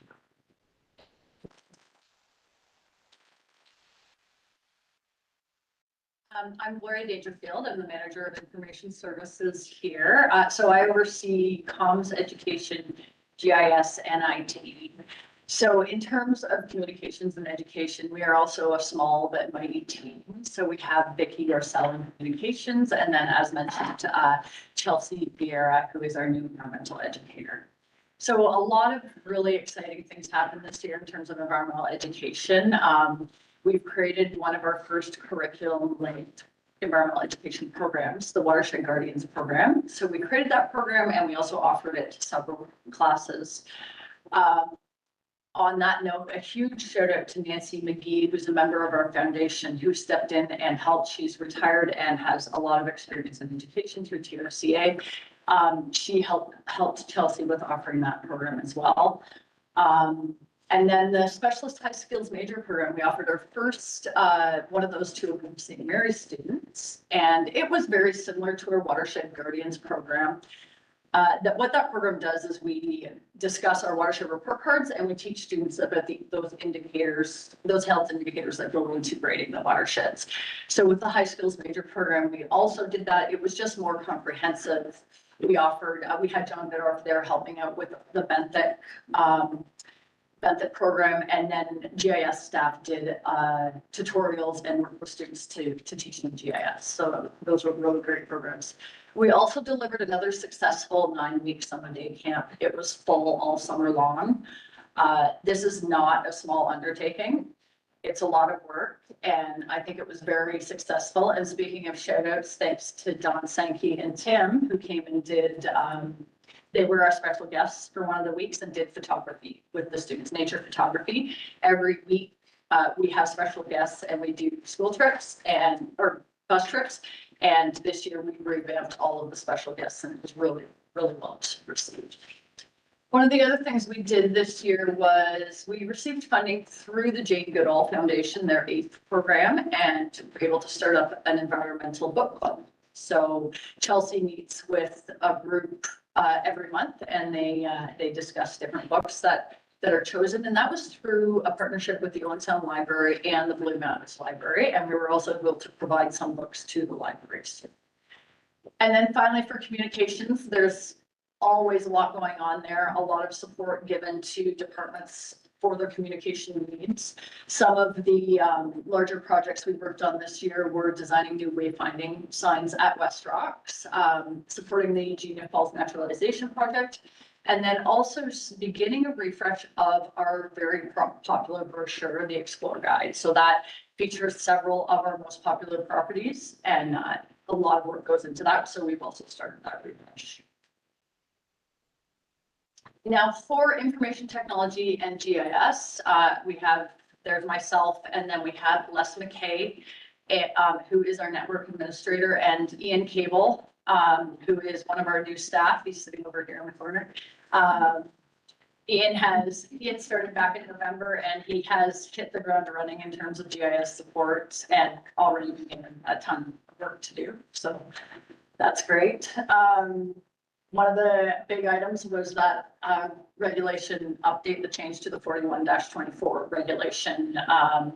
We supported that in terms of updating the mapping. It was a little more work than we expected, and there was that quick turnaround that Mac mentioned. We also improved the online tree sales system and integrated with internal databases. So those are the types of things we've done that in a few different departments, tried to improve processes and workflows to make things more accessible and available to the public, as well as incorporate it into our own processes and workflows and make things work efficiently. So we've done that with our permit application, online permit applications. We've also done that with the Grey County harvest intent to cut applications as well. We also transitioned to a new online mapping platform for our regulation mapping, and we are also in the process of doing that for our properties. So that will just make it a little more accessible and online, in line with our branding, a little more user friendly. And then finally, we completed our regular renewal of IT assets, and that keeps our systems running properly, maintaining reliability and security so that they're more robust. One of the final things I did want to mention that we have been working on, we've talked a lot about the building and our move there will be a move to a temporary space and then return to this building. And that takes a lot of planning in terms of IT. Back down the hallway here at the end, there is an old vault that is our server room. We have to figure out what we're going to do, whether we're going to move it, take it with us. And so there's quite a bit of planning going into that. And Les McKay has been very important working on that a lot, trying to figure out that process and how we'll do that. And I'm hoping it'll go smoothly. And that's it.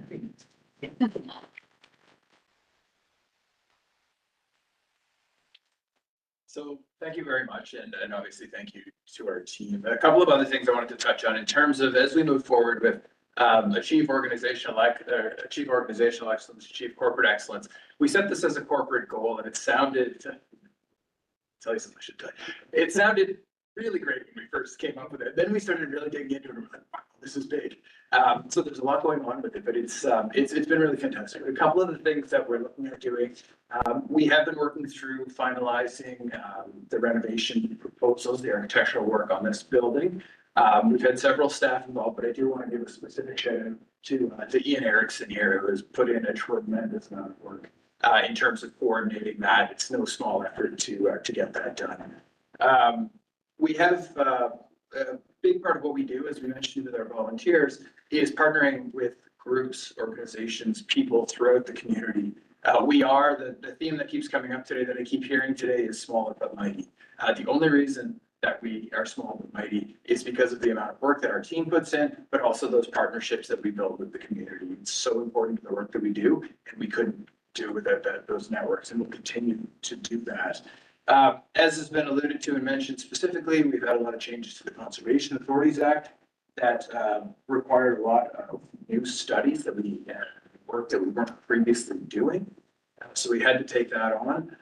One of those things that hasn't been mentioned yet is the watershed-based resource management strategy. So this was a very large task that involved us really digging into the work that we do here and the cost of doing that work and the deficiencies in maybe where we are today versus where we could see ourselves being in the future. And that was all hands on deck type exercise to make sure that we got that project done. As I've mentioned a few times, we're working on our strategic plan. We're almost done that now. We've worked through the consultation phase, and it has been quite a bit of work too, and we're really happy with the direction that's going. And one of the corporate excellence things that we've ticked off right off the hop is to reinvigorate and renew our personnel policy here in the organization. So the old one was at least 20 years old. It's been here since I've been here. So it's probably longer than that. And I would like to mention Alison Armstrong and Valerie Coleman and Serenity Morton for all of the work that they put into bringing that to fruition, and to the board for the great discussions that we had on the various parts of that policy to get it to where it is. So as I mentioned, we can't have done any of this without the amazing team that we have here and the support from the board of directors. So on behalf of myself and everyone, thank you very, very much.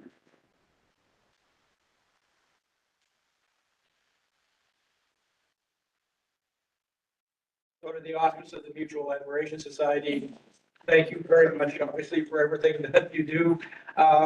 This is to all staff. I know this is the heads that are representing, and we really want to thank them for everything they do. I would like to say this is more of an almost personal municipal aspect. We're here vicariously, obviously, for the various municipalities and looking after this body. And there was a couple of comments made in there. And I just want to point out that we're really thankful on an individual municipal basis. I can say for Meaford that I often champion what GSEA staff is doing in terms of their support to our staff. So thank you in that regard as well, because it really, really goes a long way. So excellent work by all.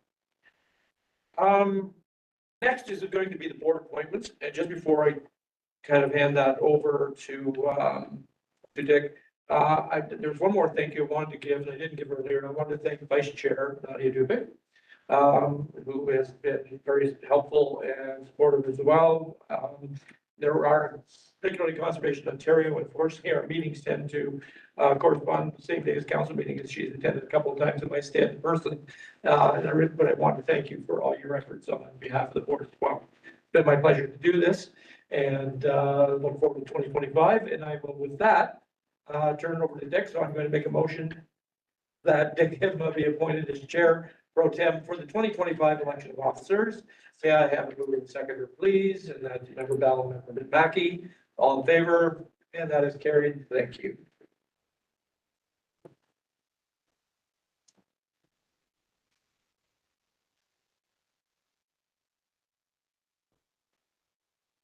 Well, good afternoon once again. It's, Okay, I'll stay here for the. again, I say thank you to Tim for asking if I'd be willing to do this again today. And I'm always pleased to take part in your AGM in this fashion, having been the subject of these elections for several years and overseeing a few over the years too. So it's a privilege and a pleasure that I take here.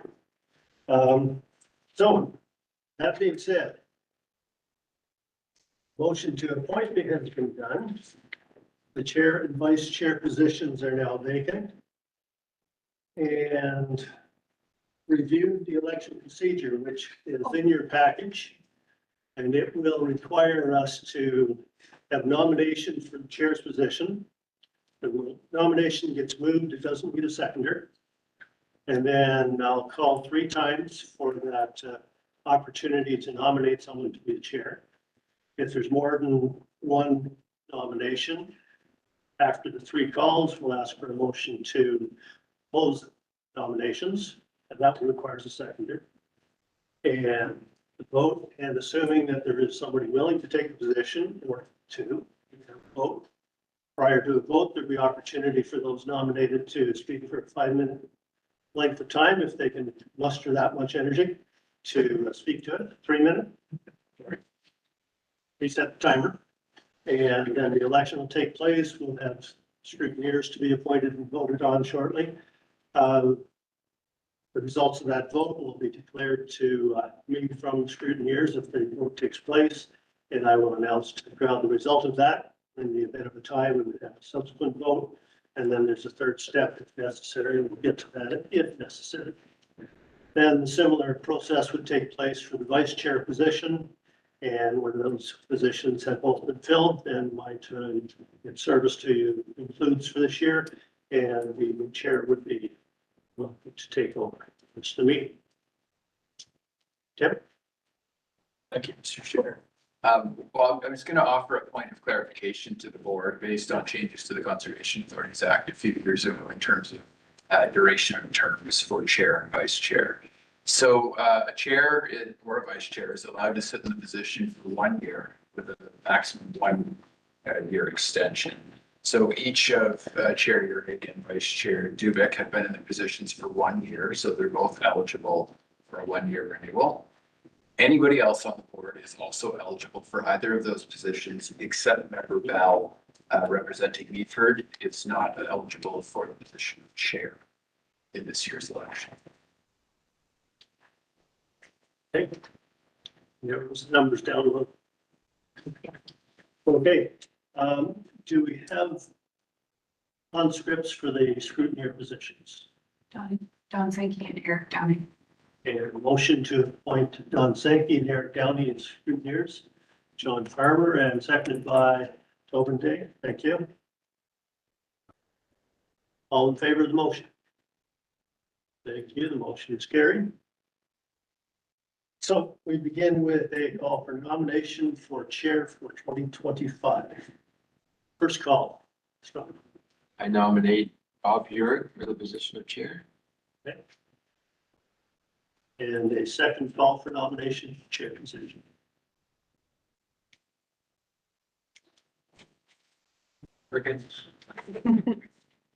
Have been most bars that close 3 hours. Last call for nomination for chair position. Seeing none. We'll ask for a motion to close nominations for chair. Mr. Mackey, Mr. Day. All in favor of the motion to close nominations? Thank you. The motion is carried. And now this seems counterintuitive, but I'll ask. Mr. Yurick, are you willing to continue as chair? Yes. I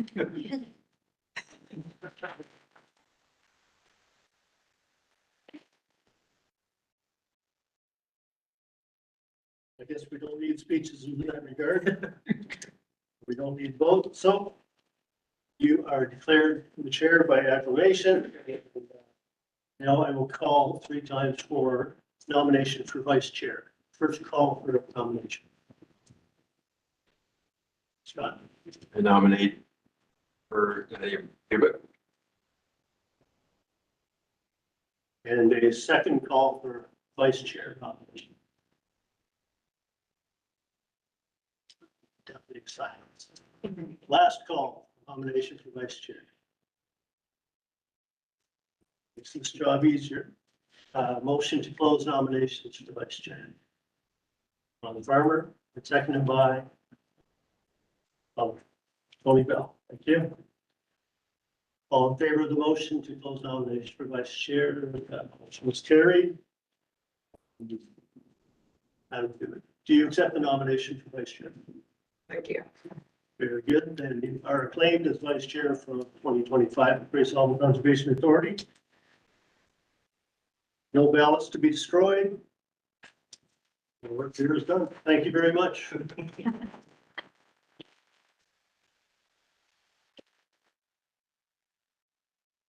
Well, would you like to say a few words first?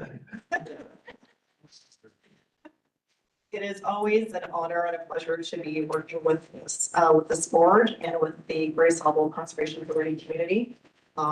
It is, every time I come to a meeting, it always astounds me, the work that gets done here. And very happy to continue to support and continue to work with you, Bob, and it's fun. Thank you. Thank you, Nadia, and I'll echo, and you've already heard lots from me today, and you will for the rest of the day. So I will keep that painfully short and just say thank you very much. It's been a pleasure for the last year. I look forward to it again, working with all of you once again. So, and Jim, Nadia, very enjoyable. We'll keep going. Oh, don't worry, give it. We missed a motion? Motion 006, that the Great Sauble Conservation Authority Board of Directors has appointed. You're still chair. That close. You can read it here if you want to. Technicalities. It's this motion, it's just said, as appointed. So, the other part, ask for a motion that the Great Sauble Conservation Authority Board of Directors appointed for the year 2025 GSCA officers as follows: Robert Yerg as chair and Nadia Duvich as vice chair. Mover and second, John Farmer, Tobin Day. All in favor? Good thing it's unanimous. There we go. Okay. Now you're released. Dismissed. Good thing I was gonna do a Donald Trump recount thing there. All right, well. Yeah, really. Exactly. So, one thing just before we go to break, I don't know who else might like that, but that was an excellent presentation from staff. I know, Rick, you might, I know when you first come into this scenario, it's like drinking from a fire hose. So that is a really nice synopsis overview. We kind of know what we've done in the last year, but when you want to synopsize it for other effects, is it possible to share that slide deck with us? We have that, it might be helpful. And with that, I'm just going to call for a break. And if any of our guests are going to be on their way, thank you again for coming. All right, break. 10 minutes? Sure. Well, I got you. We get some food. And my GPS.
No?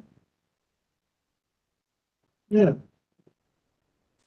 It was out here at town hall, and a few meetings are going here.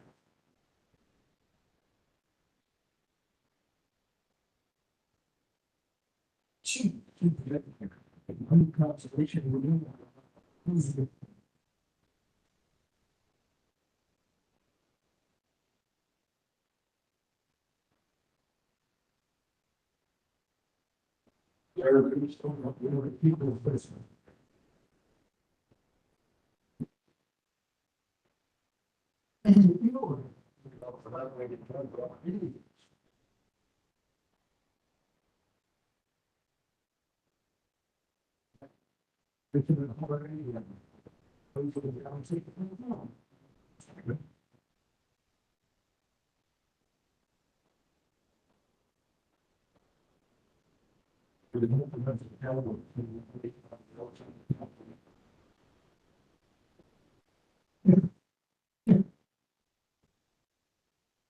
Yeah.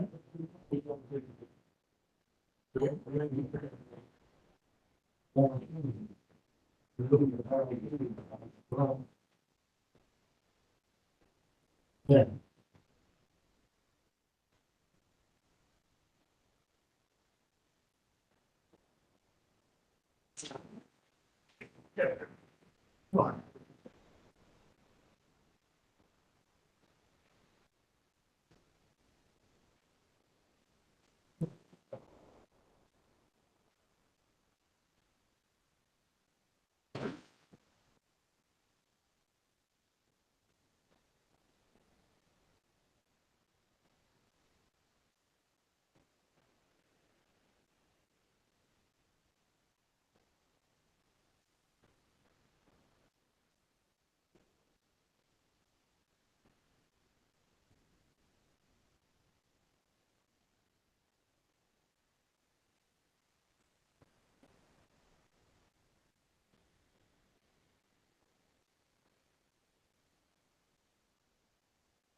Back to it.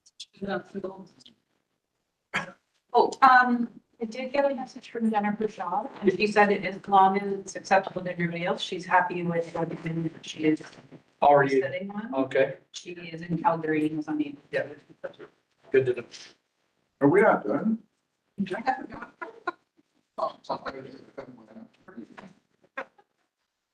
No comment.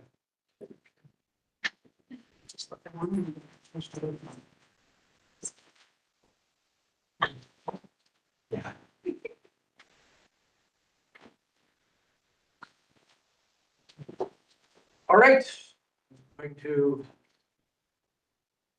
reconvene the GSEA meeting.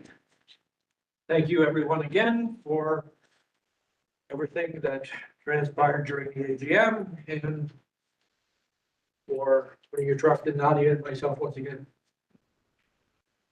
We didn't want it, one of the others.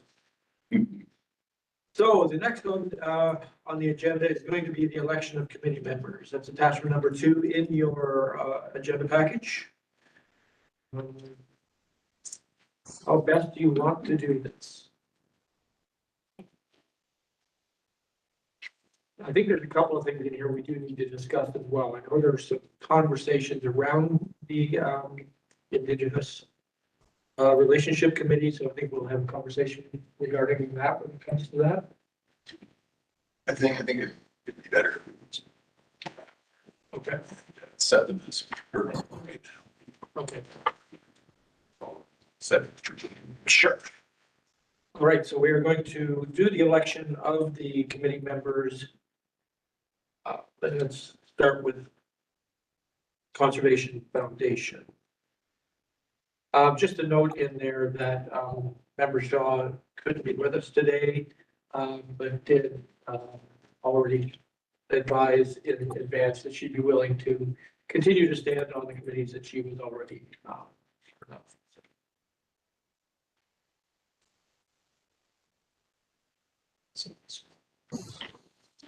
You may. So on page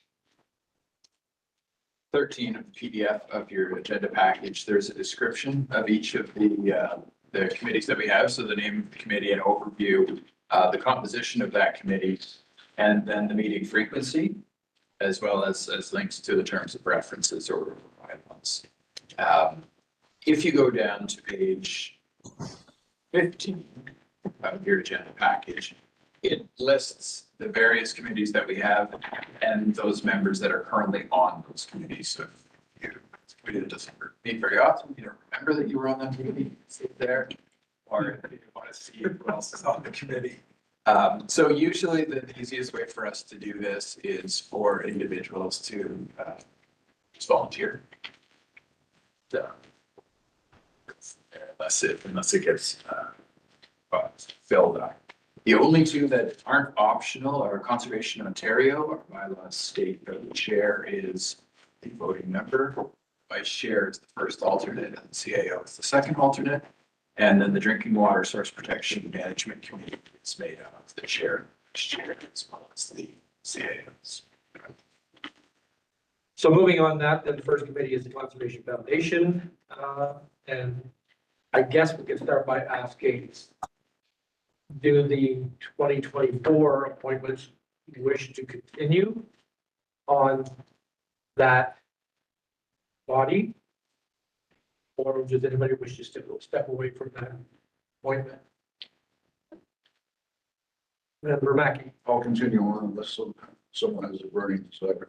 Okay, okay. Member Day? Likewise. Thank you. Okay, thank you.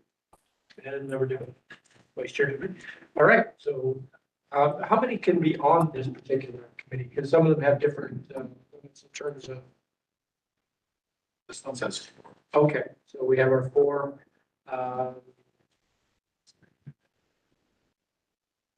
Right, so I would open it up so that does anybody else would anyone else wish to sit on this particular committee? See anything, anyone? Are we gonna do a motion for all of them at the end, or do you want to do it individually?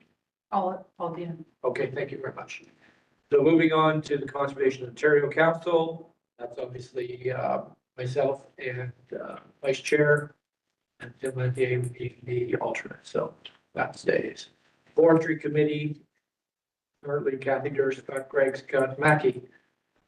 Again, put it to the standing members. Do you wish to remain on this committee? Yes. Member Mackey, yes. Member Gregg. Member Durst has not given us any prior notice of Either that. way, Does anybody else wish to participate in that committee? I would put my name forward for that committee, please. Member Winters, excellent, thank you very much. Anyone else?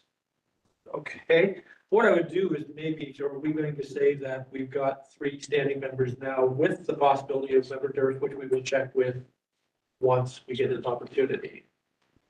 Okay. this is, that one is 3 to 6. 3, okay, so we're good. That one actually said. All right. The Arboretum Alliance, that was formerly Sue Carlton, who was obviously no longer with us. So that position is going to be open at this point. So would anyone like to stand for that committee?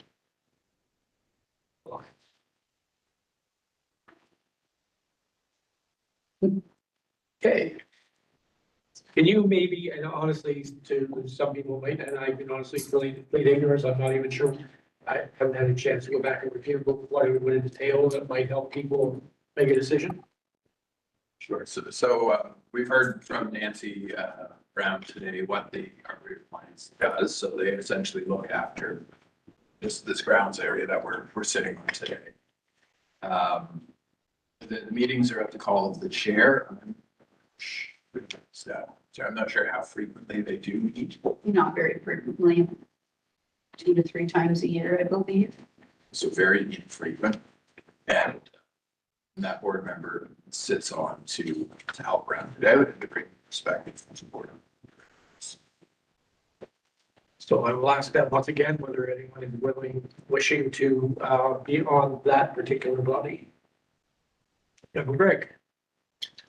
Yep, I've sat on it before and I have the benefit of not having to travel more than about 3 kilometers on a bike to attend a meeting, so.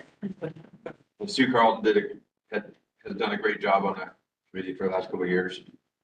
And there's an abundance of information I can learn from those volunteer members and do great work with the authority, so. Excellent, thank you very much for that. The Agricultural Advisory Committee.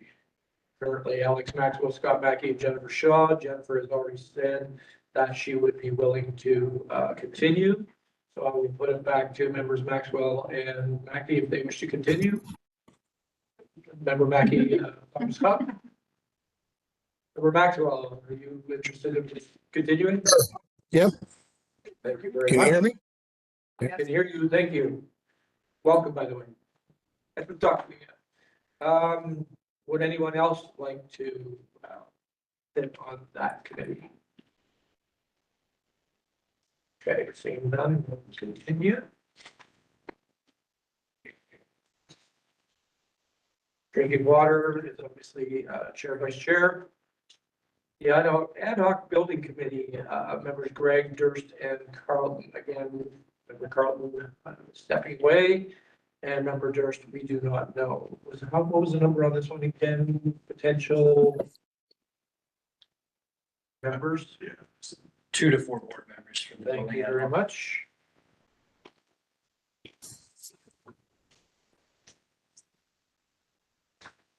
Ideally with construction or related experience. It would help. Everybody look this way. Yeah, I was gonna say, I remember Carlton's no longer there, not that I was gonna put No, pressure on. construction experience. Yes, Yeah, I would put my name forward. thank you, Rick. Thanks. The term voluntold comes from that. Again, we don't know, member Greg, are you willing to continue in that? Thank you. And again, we do not know about member Durst. Would anyone else like to stand for this committee? So Yep. This committee will, I go with the assumption that the building renovation is going to continue forward on the timeline that we currently have. This committee would be involved with reviewing the tenders that we received from any contractors, making the recommendation to the board of directors, and then the work of this committee would hopefully become less and less as the year goes on towards the end, the completion of. And we're back. I'd be interested, Mr. Chair. Sure. Thank you. And that leaves us with the Indigenous and GSCA Relationships Committee. Members currently standing: John Farmer, Jennifer Shaw, Nova Dave, myself, and Vice Chair Dubik. Member willing to continue? None from Member Day, Member Farmer, Member Dubik. Myself, I agree. And Jennifer already indicated that she'd be willing to continue to stand. So that would complete that. Would anyone, and get not sure on the term on the limit on that? 3 to 6. 3 to 6. So there is opening for one more if anybody wishes to participate in that. Seeing not, okay. Thank you, everyone. So that brings us to the motion. That the Great Sauble Conservation Authority Board of Directors make the following appointments to the committees as listed. For the Conservation Foundation, Member Mackey, Vice Chair Dubik, Member Day, Member Gregg. For the Forestry Committee, Member Gregg, Member Mackey, and Member Winter. And we will check with Member Durst whether or not she's wishing to continue on that. The Arboretum Alliance, is Member Gregg. The Agriculture Advisory Committee, and Member Maxwell, Member Mackey, and Member Shaw. And the Drinking Water stays the same with Chair, Vice Chair. The Ad Hoc Building Committee, Member Gregg, Member Winter, and Member Mackey. And again, we will reach out to Member Durst to see whether she wishes to continue in that role. And finally, the Indigenous and GSCA Relationships Committee, comprised of Member Farmer, Shaw, Day, Vice Chair Dubik, and myself. They have a mover and a seconder, please. Member Farmer, Member Day, all in favor? And that is carried. Thank you very much. Okay. The 2025 Board of Directors meeting schedule resolution, that's attachment number 3 in the package. Motion is that the Great Sauble Conservation Authority Board of Directors approve the 2025 Board of Director meeting dates as follows. January 22nd, the AGM obviously today, February 26th, March 26th, April 23rd, May 28th, June 25th, July 23rd being optional, August 27th, September 24th, October 22nd, November 26th, and December date to be determined. Any comments, questions? Well, I'll move to the second first. Member Mackey, Member Bell, any questions, comments on those dates? Seeing any, I will call for a vote. All in favor? And that is carried. Thank you very much. 15-minute break again. I'm skipping to number 13, the approval of the minutes. Yeah, we didn't. That moved that, November 27, 2024, that the Great Sauble Conservation Authority Board of Directors approved the full authority minutes of November 27, 2024. Member Farmer, Member Day, thank you very much. All in favor? And that is carried. Thank you. Special meeting December 5th. That was the move that the Great Sauble Conservation Authority Board of Directors approved the special board meeting minutes of December 5th, 2024. Move and seconder again. Member Farmer, you're on the roll. Member Gregg. Sorry, all in favor? And that is carried. Thank you very much. There is no business out of the minutes at this time. So we'll move into the consent agenda. Does anyone have anything they wish to pull from the consent agenda? Seeing nothing. then I would move that in consideration of the consent agenda items listed on the January 22nd, 2025 agenda, the Gray Sauble Conservation Authority Board of Directors receives the following items. 1, environmental planning, section 28 permits, November and December 2024. Point 2, administration receipts and expenses, November, December 2024. Point 3, correspondence, the Eugenia Falls Cenotaph accolades. And point 4, the minutes of the Gray Sauble Conservation Foundation, September 17, 2024. On that one. Oh, sorry, you're right. Thank you. Point 5, the recent media article. Oh, sorry, you're right. The point 4 did have the RWI September 5th, 2024 minutes. And then point 5, recent media articles. You have a mover and a seconder, please. Vice Chair Dubik, Member Winters, thank you. All in favor? Carried, thank you very much. Point 16, under business items, and point 1, administration. The budget, attachment 11 in your package. I'm going to turn that one over to CAO. Thank you, Mr. Chair. So the board was, I'm not going to go into the actual budget in detail unless you have questions to ask. The board was presented with a draft budget in October of 2024. This draft was circulated to all municipal councils. I went around to talk to all of our municipal councils, both about the draft budget as presented in October, as well as the proposed renovations to this building and the costs associated with that, and notified all municipalities at those meetings that we would be bringing forward another version of the budget that included the building in the capital. At the November meeting, we brought forward that budget that we said we would to the board that included renovations to this structure in the capital budget for 2025, as well as information on how we're planning to fund it over a 15-year period. As well as all of the concerns and comments that we heard from our municipal partners at those meetings, and some comments to address those so that the board was both aware of the comments that were made, as well as provided a perspective from the Conservation Authority on how we see those being addressed. No additional comments have been received since we circulated the version of the budget out to our municipal partners. So Conservation Authorities Act requires us to circulate it for 30 days. Obviously, it's been substantially more than 30 days since our November board meeting. It's been closer to 60. So at this time, the recommendations are included in the board package. And the way it works with the budget is that we required 3 separate motions. So the first motion is going to state that all municipalities are benefiting from the apportionment and the budget.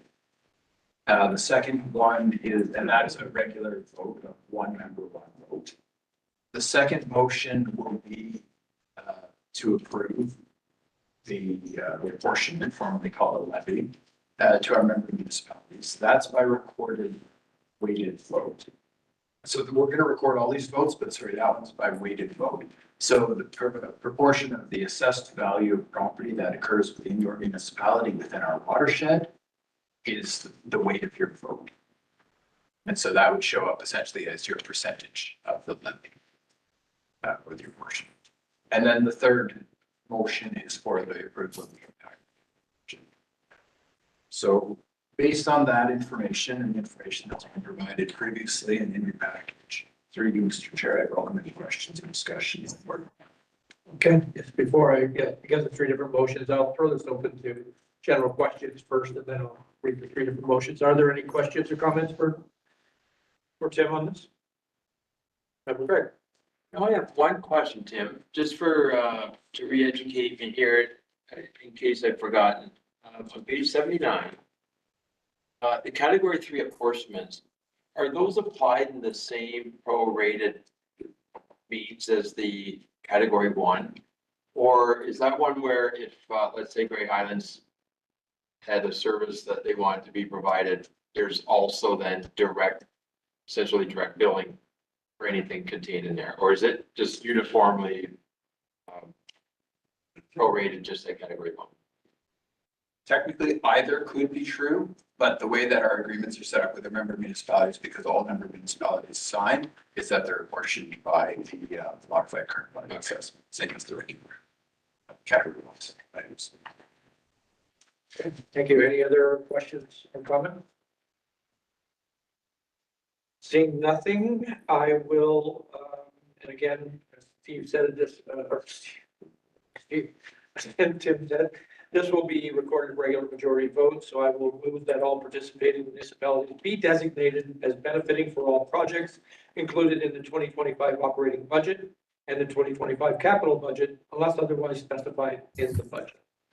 So I'll turn that over to Valerie for the recording. I'll move her to seconder, please. Member Mackey, Member Greg, and now Valerie. Thank you. I'm gonna go clockwise from myself around the table, if that's agreeable. Scott Gregg, In favor?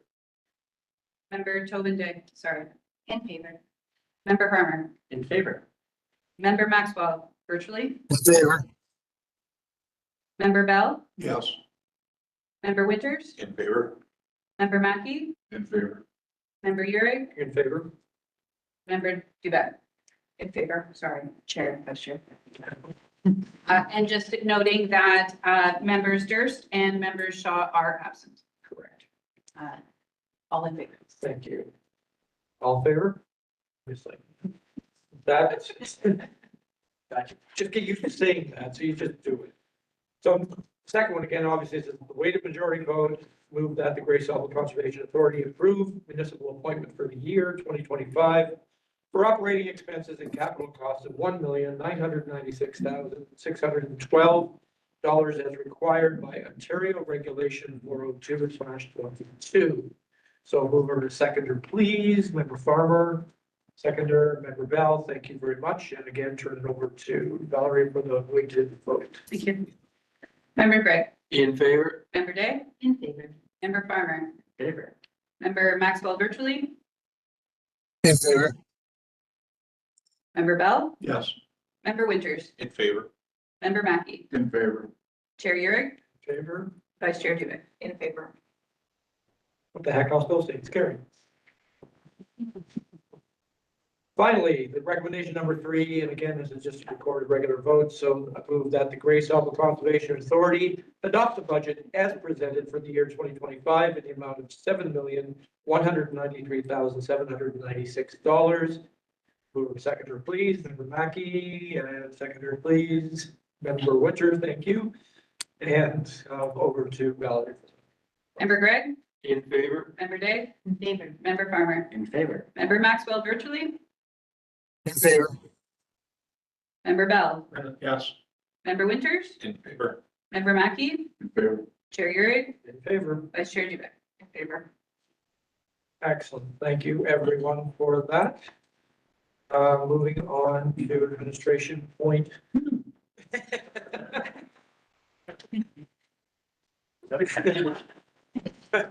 Thank you. Administration point B, building drawings and building drawings and a tender resolution is after number 12 in your board package. And this is going to be you again, Tim. Oh, I'm sorry. Never assume.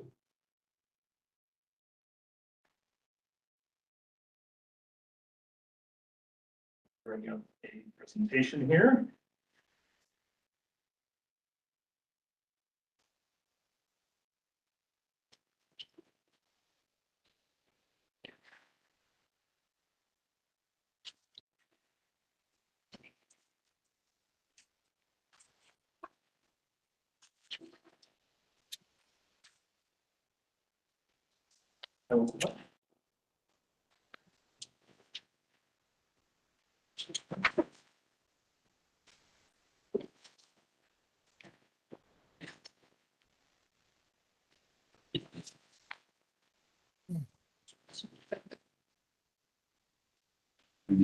Feel your pain.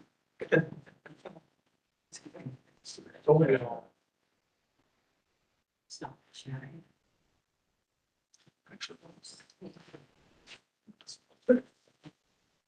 Yeah, sometimes you don't want to retire. 15, so. So,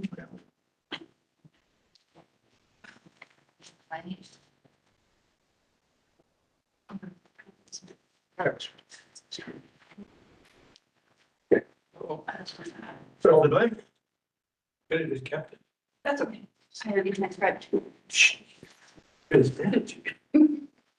So I'm here for an update on the administration building renovation project.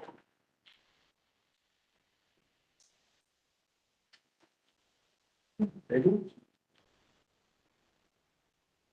go. So just a recap, the last time that I was here, September 2024 was when the board approved the 100% detailed design drawings and the construction cost estimate at that time. So since then, we moved into the construction documents phase. And initially, the architect provided the 50% construction document drawings. These have more detail. They actually had the electrical, mechanical, what they're actually proposing to do, essentially, getting into more of the details.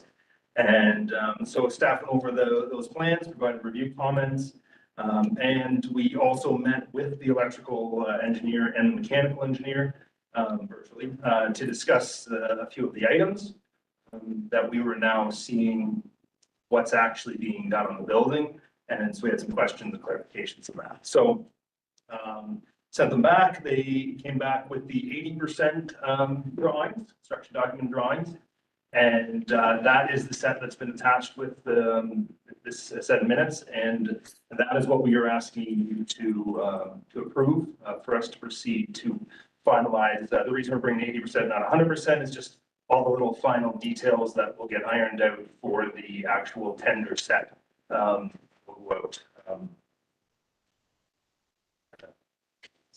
Coming up here. So I'm just going to go over a few things that changed. I know it's very difficult to see on some of this, so I'm just there wasn't a lot, to be honest, of the major changes to layout and that sort of thing. Again, it's sort of focusing on a lot of the details, but there was some changes to the staff entrance area. We noticed in going over the plans, again, let's start looking at the details, that on the previous entrance area, the door is actually shifted slightly. It wasn't centered in the area. So if we would have went ahead with it, then we said, well, we don't want to change the outside. We don't want to move a door a foot to the left and take out the glass and redo, like, we're trying to save costs on these types of things. So there's just no reason, but what it ended up being is just a rejig sort of the area. So the one on the left just sort of shows leaving that door, leaving that exterior wall in place, just moving some of those storage areas. And on the left, there'll be a bench for staff to take their boots off. There'll be hooks and that for staff to put their coats and that sort of thing. So again, not a major change, but just again, getting into the details and getting into how this is going to work and trying to not have these things happen after we have a contractor and change orders and that sort of thing. So another one was actually something that was brought up from our ad hoc committee and going over some of the cost estimate items, and just having, we call these our hot desk areas, which is in the hallway right at the top of the stairs in the new area. I will say that is an older picture from the previous set of drawings. We didn't have a new rendering, but it just sort of shows the area. But it is slightly different than that. But the comment was, do we want to pay for both desks to be done now? We know that's what we're going to want to have. The desks weren't cheap really, and then we're going to have them built in. And we decided no, we wanted one set of desks on the top of the picture there, but the other ones we would like to wait and see, and we can get that later if we need. Again, saving on the cost now to make sure we actually need it. And it kept coming back, and it's always in there. It said to the architect why, and the reason is they're putting it in as a provisional price. We'll see what it actually comes in at for these desks, and then it's going to be one that they can simply pull out, or it's not part of the work. So again, just trying to work with them on making sure that what we get from this tender is useful. The reception desk layout area was revised a bit as well with feedback from Val, who's going to be at that desk. And just looking again to tweak it for customer service, staff use, all these sorts of things. There was a few areas that we opened up, putting some glass in instead, so it wasn't. It's the one space, one office space we have that actually is not around the outside of our building with the windows right there. So we opened up a bit more light to come in. Again, I will say that the picture there is old, but I don't have a new one.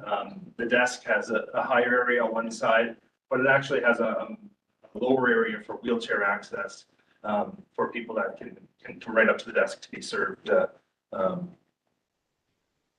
from a wheelchair at that height. So instead of the higher desk as we have now. So just again, little tweaks in that for staff and for the public. So we're working on.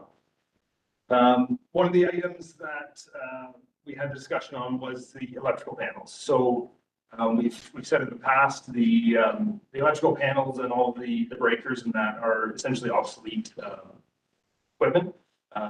They don't really make them anymore, which makes them pricier and harder to get. So we were quite surprised, to be honest, when it came back and the electrical engineer was proposing that we leave everything. But everything we previously been told was it all has to go. So we had a discussion about it, and basically they're saying there isn't really, they don't break. The older equipment actually lasts longer, and there hasn't been an issue, and there really hasn't been. So they were saying, from a cost-cutting perspective, and that then they could stay. We weren't really fully in favor of that. Now's the time. We're going to have to rip out all the panels. We have 3 panels there that has every, for everything in the building. So we were hesitant to agree to that, and said, is there reasons why? And so a couple of things. The initial switch and panel that comes in, and I won't get into too much here, but we have to get hydro in to actually shut off some of that off, and we're going to replace those. Okay, that's getting to be a pricier item. Understood. 2 of the panels that are actually at the tops of the stairs. They're a couple centimeters away from meeting code right now if you were to replace them. Therefore, they can't go in that room. If we replace them, they're fine if they stay. And we'd have to find them somewhere else. Again, we've never really had an issue with them either. So we, fine, those ones could stay. The other 3 panels, we would like to replace. And so that's what the final decision was. We will leave some of it. We'll replace some. The ones we pull out, we have it written in there that we keep all the breakers because those breakers can go in the other ones. So we will keep a big box of obsolete breakers so that if anything goes over, in the future, we have for the ones that we've kept. And so we feel we're covered pretty well that way. We did save some costs. That decision saves costs because previously we had replacing everything. And then as they got into their details, this change came up. So kind of a win all around. We cut a little bit out on it, but we feel we're set for the future. So looking at both. The mechanical system was another one that I certainly had lots of questions about as to how it was going, and it kept being like, well, we gotta wait till the details, wait till the details. So we finally got the details. So the heating system includes the 2 existing geothermal heat pumps. They're staying, so they will continue to supply for most of the building. There's a new air source heat pump that is going to be providing heat and cooling for the front entrance area where the expansion is. And unfortunately, there is still some baseboard heaters in the basement, same as we have now to provide a little more heat. Just wasn't quite enough with everything else yet. So that is the system that's being proposed. We have had an issue of airflow in this building in that there's no return air really that goes from the basement back up to the geothermal pumps. So that is being essentially fixed by having airflow grills that will be going from the lower floors up to the top. They have they're baffle, they have noise diffusers. They're fairly common. And then similar thing is going to be actually be in the walls because we're now taking a large open space that shares one common airspace, closing it off with walls. there will be these airflow rows between them as well, because everything has to go back to the two geothermal heat pumps in the air return. So I will say very unique building, unique challenges and unique discussions with the mechanical engineer. But we believe we have everything sorted out there. A couple additional items. The roof and skylight work. We've talked about lots. It is now removed from this tender because we are still looking into the scope that we want for the skylights. We know what we want to do with the roof. We have a price for it. It's very reasonable. It is going to happen. But the cost of full replacement of the skylights was not feasible. It was just going to be too much for what we need, but we also can't have drips constantly, which occurred more this fall than the past year that I've been there. So we're trying to get a better understanding as to why. We have retained a consultant that specializes in this to come up and look at it. Unfortunately, we have a lot of snow, and that hasn't been able to happen. So it just didn't. We weren't able to get to where we know what we want to do with the skylight. We can't do the roof until the skylight's done because of the waterproofing. So we decided to pull that out of the tender that's going to be going out to contractors, and really that work is separate. It doesn't have to be done at the same time. We wanted it to be done ahead of the change, but once we know what we're doing with the skylight, then that will be a separate process. We will also be keeping this separate when we're looking at the costs for the building, because originally that was included in the original scope of work. And it was in the construction cost estimate. Yeah, sure. With the permission of the chair, just background for those of us who haven't been in the weeds from as much. Is the thought that it's a ceiling issue? What, obviously a ceiling issue, but that it's the seal around the skylights or airflow and condensation on the skylights that's the issue, or is that what the consultant is puzzling for us? So it's not condensation. It only ever happens during a rain. And the perplexing part of it is it happens at different sides of the skylight. It never all happens. It'll happen on this side. The next time it rains, it will happen on a different side, and there's nothing over there. So there's no rhyme or reason as to defining what it is. There's a good chance it is the seal around the top. And what we've asked is the consultant to come in, because the more we looked at it, and I was up there several times looking at the skylights, there's nothing wrong with these skylights per se, except that there's leaks. So if we can just reseal everything, that would be much cheaper than buying new skylights, which apparently is very expensive. So that's what we're having them in. They're going to come up, they're going to take one of the skylights apart. They're going to look at it, see the pieces, see where they think water's getting in. There's no obvious seals that are weak or leaking. And this is why, we really hope that the more we dive into, we come up with, yeah, this is what the problem is, and let's fix that. We can't yet 100% figure it out. So we want them to come up, take it apart, look at it. There's a good chance it's the seal around the chimney. Because they actually have cast a beam essentially in, so that the stone facade on the outside stops where the skylight comes up against it, abuts it, and there's a flat piece that it goes into, and then they've sealed it against that flat piece, and then we see the work above. But it's the most likely location of started getting in and why it happens at different times. So that's what we want to get to the bottom of. Again, we don't want to do the rest of the roof until we figure out the skylight.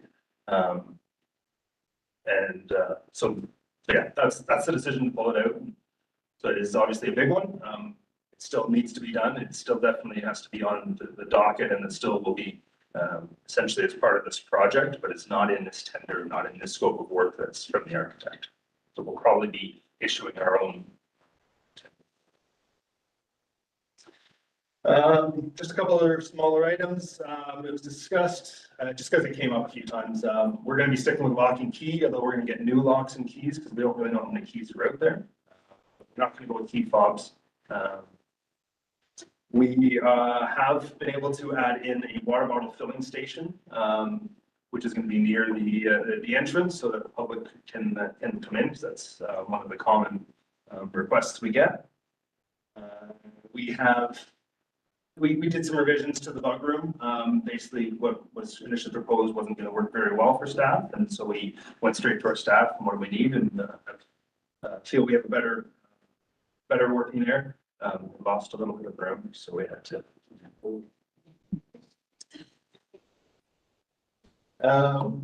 And we have flooring, paint, and surface samples that the architect has sent us, and from the architect and from the staff, and we provided them with some feedback on the colors and that to, again, try and make sure it's going to work for the people that are going to be here.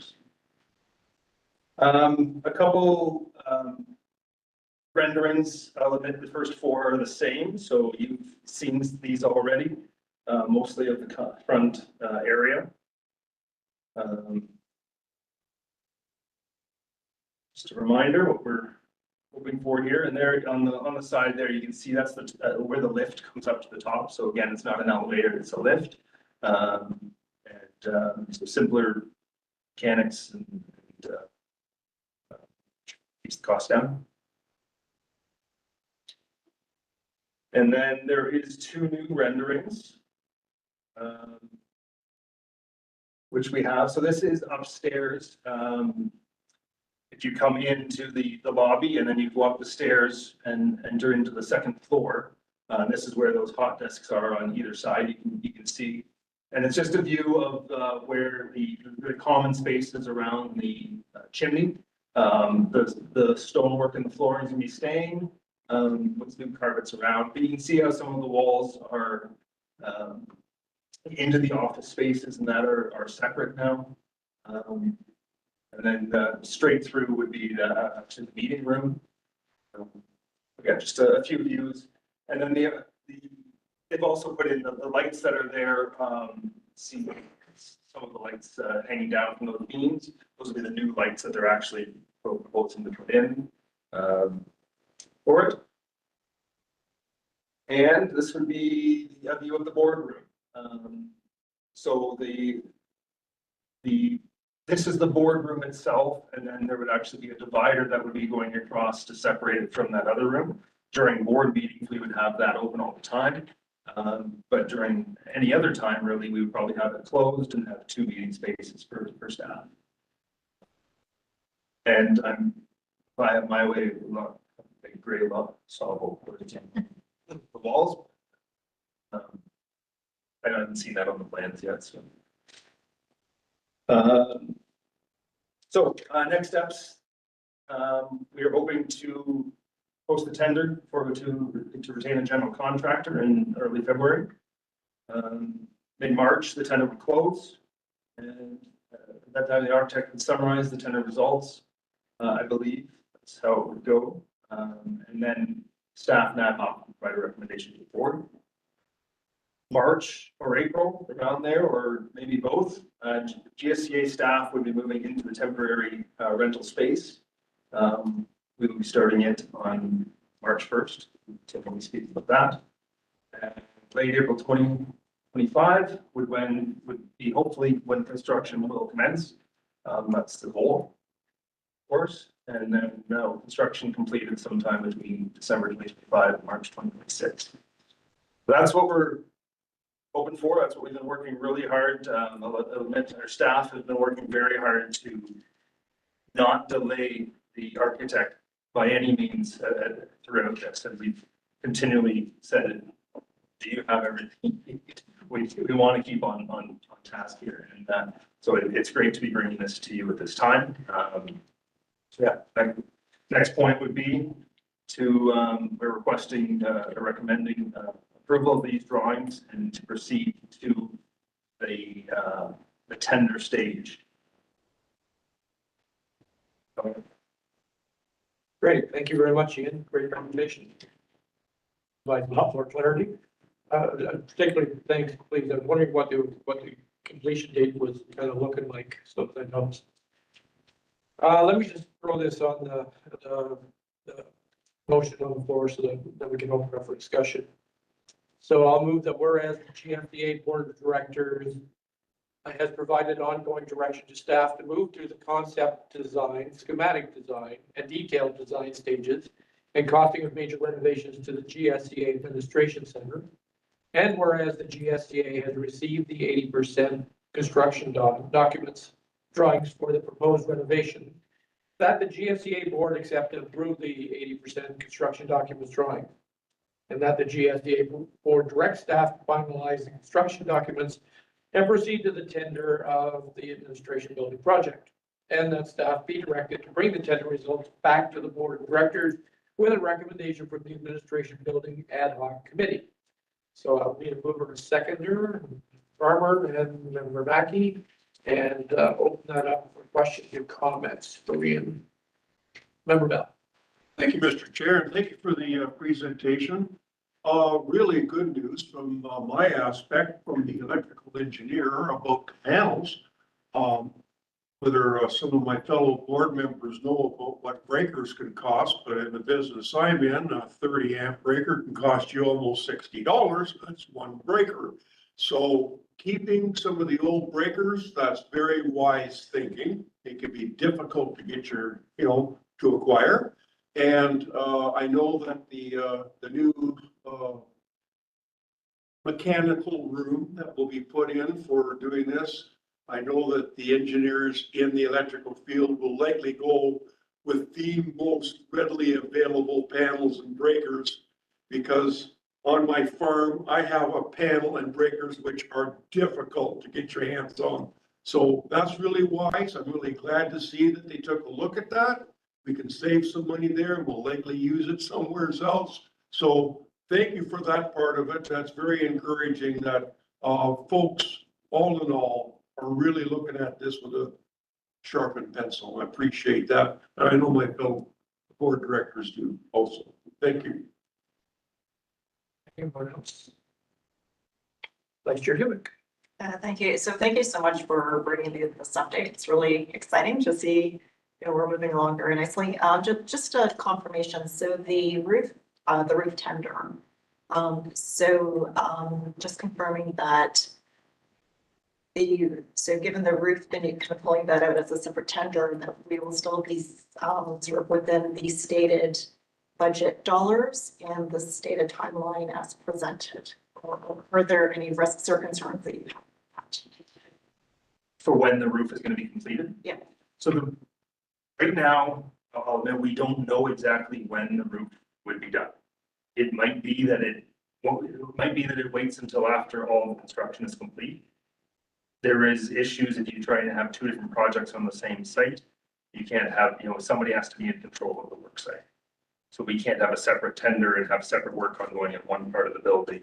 There's health and safety issues there. So we don't know how we're going to figure it out. I should say that. In the spring, we're going to have them figure out what we're going to do with the skylight, confirm that scope of work, confirm the rooftop work, and have all of that as one. Maybe we can roll it into this, get a price from the same contractor. Maybe we have to do it separately. That approach hasn't been confirmed. But it's going to be completed at some point in this. Obviously, it needs to be done, but it might actually wait until the rest of the work is completed. CEO Matthew. Thank you. And further to what he had said, one of the reasons, two of the reasons, whole reasons looking at this is the cost. So it came back from the cost consultant very high for both the roof itself and the skylights. And we looked back at what they cost us in around 2002. We get that inflation on 4,000%. So we did reach out to a roofing contractor who'd done roof work for us before to get a quote from them. It was about half of what we were seeing from the cost consultant for the roof. Skylights, it turns out, are expensive. So we're looking, as Ian mentioned, at options for that. But if we kept it in the original scope the way it was going to cost us a lot. So we actually expect to save money over what we saw in the cost estimate. Thank you. Does anyone else have anything for Ian? If not, I was just wondering about the hot desk. I was just curious, because you said it's cost saving tonight. Really have no idea what those cost. I mean, what kind of a ticket item are we talking? I believe they were $13,000 each. Okay. Is what they put in there. Again, that's the estimate on it, but that's what they had in and on each side. So we definitely would like the one side in. We have plans for what we want to do that for meeting the public and that. The other side, we think we would use them, but I think we're better to get into the space, see how we're going to use it, and that space could be used for something else if needed. It would take $13,000 out of the budget. If it comes in significantly less, or at that point we'll have a much better idea, but it's one of those provisional items that they list where this is what you're giving us a price general contractor for. Here's a couple other items that we'd like you to give a price individually for, and we will decide whether we want it in or not. Right. Great.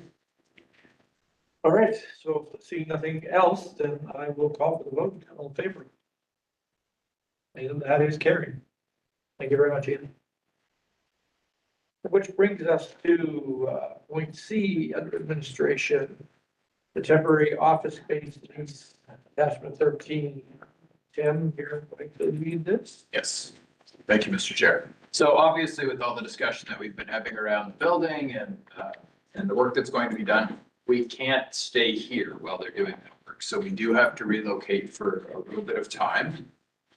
We expect that the relocation time frame will be 10 to 14 months. So that includes a window on either end of the renovation itself to physically relocate ourselves to what needs to be moved from here to the new space. So some of the stuff that's in this office right now will be going to temporary storage, which we have on site here, barn and shed building. So we'll be using that for temporary storage. Some of it will be coming with us to the temporary space. We looked around at the available suitable office spaces throughout Owen Sound and the immediately surrounding areas of Owen Sound to keep the office generally in the same location it is now. Prices range from about $18 to $36 per square foot per year. And then, so some of our considerations that we were looking at is cost is obviously a big factor for us. I think it's a space that is sufficiently sized for the team to work out of. Any input costs, so it's a bit naive going into this thinking that we would walk into these temporary office spaces and they would be ready to roll with an office space. They are not. They are in the condition that the previous tenant left them in, and as the new tenant comes in, you fix it up to what you need. So we're looking at the spaces that have minimum input costs, sufficient amenities in terms of kitchen and bathroom space for the staff to be able to use. Natural light turned out to be a big one. We did walk into a couple spaces that didn't have in them, and that's a big deal when you're there 8 hours a day, every day. Parking and then access for staff and the public to be able to get through. So we did find a location within the city that generally meets our short-term needs. For the time being, because we're still negotiating, I won't say what that location is in open session until we have that fully negotiated. But the space is about 3,800 square feet. The price is $18 per square foot. So it's on the end of price. To give you a sense of the 3,800 square feet, this building is about 800 or so right now. It'll be over 10,000 to get the addition on. So we obviously lose some amenities, but in this space, washroom facilities are shared with other office tenants, and the kitchen space is shared with other office tenants. So that's not something that we have to pay for. So what we're looking at is we're seeking direction from the board to negotiate and enter into a lease agreement with the landlord, not exceeding, for a price not exceeding $75,000 per year. And a goal per year. We would come back to the board to talk about that if that's the case. And then parking, currently we're negotiating it with the city of Owen Sound for parking in public lots because there's no parking available. So there is insufficient parking available on the site for our staff to be able to park.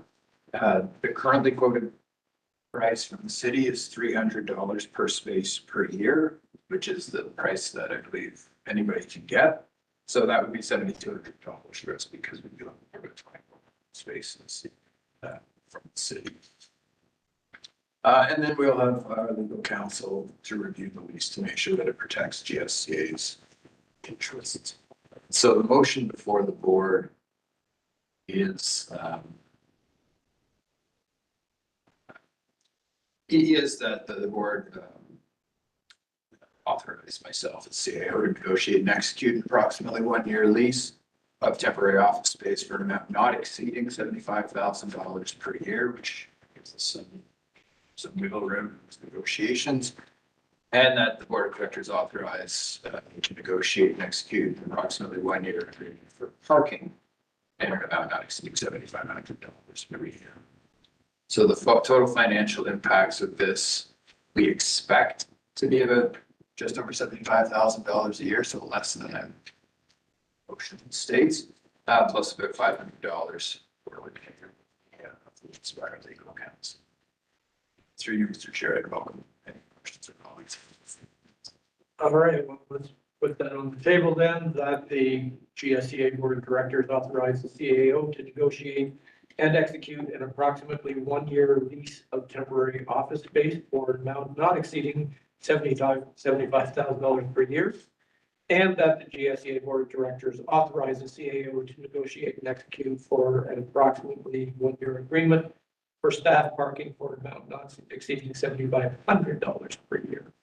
So for a seconder on that, please, and Member Bell and Member Mackey, thank you very much. And any questions for Mr. Lemieux?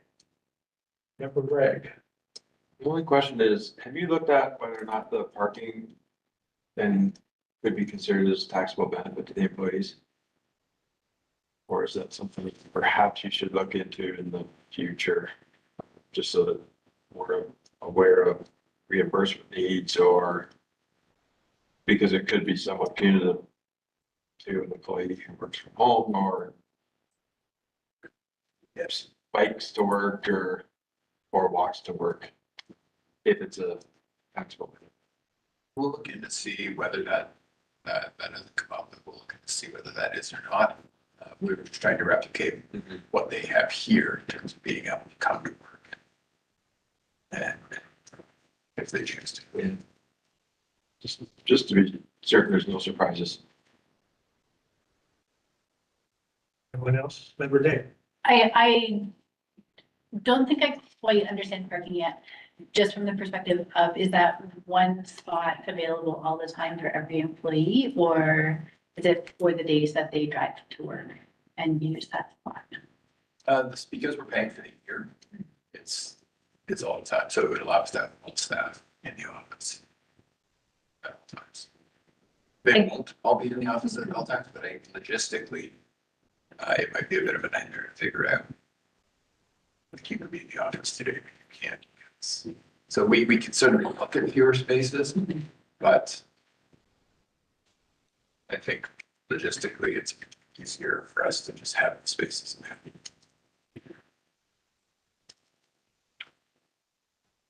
So continuing on that question, just curious, so are you looking at an equal number of employees parking spaces?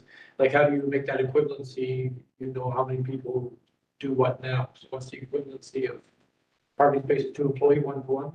Yes. Okay. Checking that. It would be, but I want to make sure.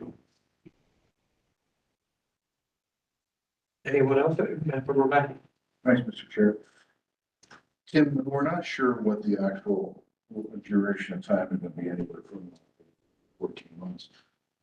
If we sign a year's lease and we need an additional couple months, is that going to be problematic for either us or for the landlord? Because they'll want to know when they can start leasing or they're building it again. So I just don't want to get caught in a spot where they're, maybe really putting to us for that additional 2 months.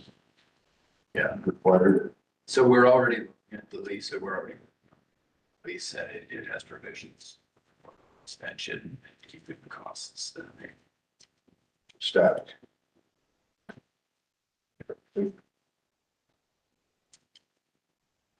Anyone else have any questions or comments for Tim on this?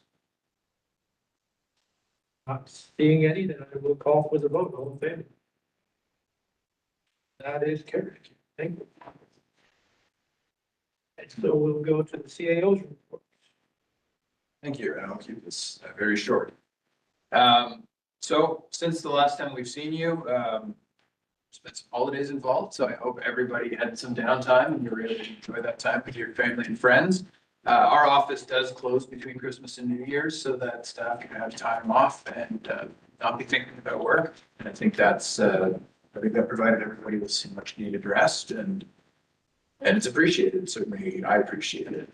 We have hit the ground running in 2025. As you've heard, we're gearing up for some big projects.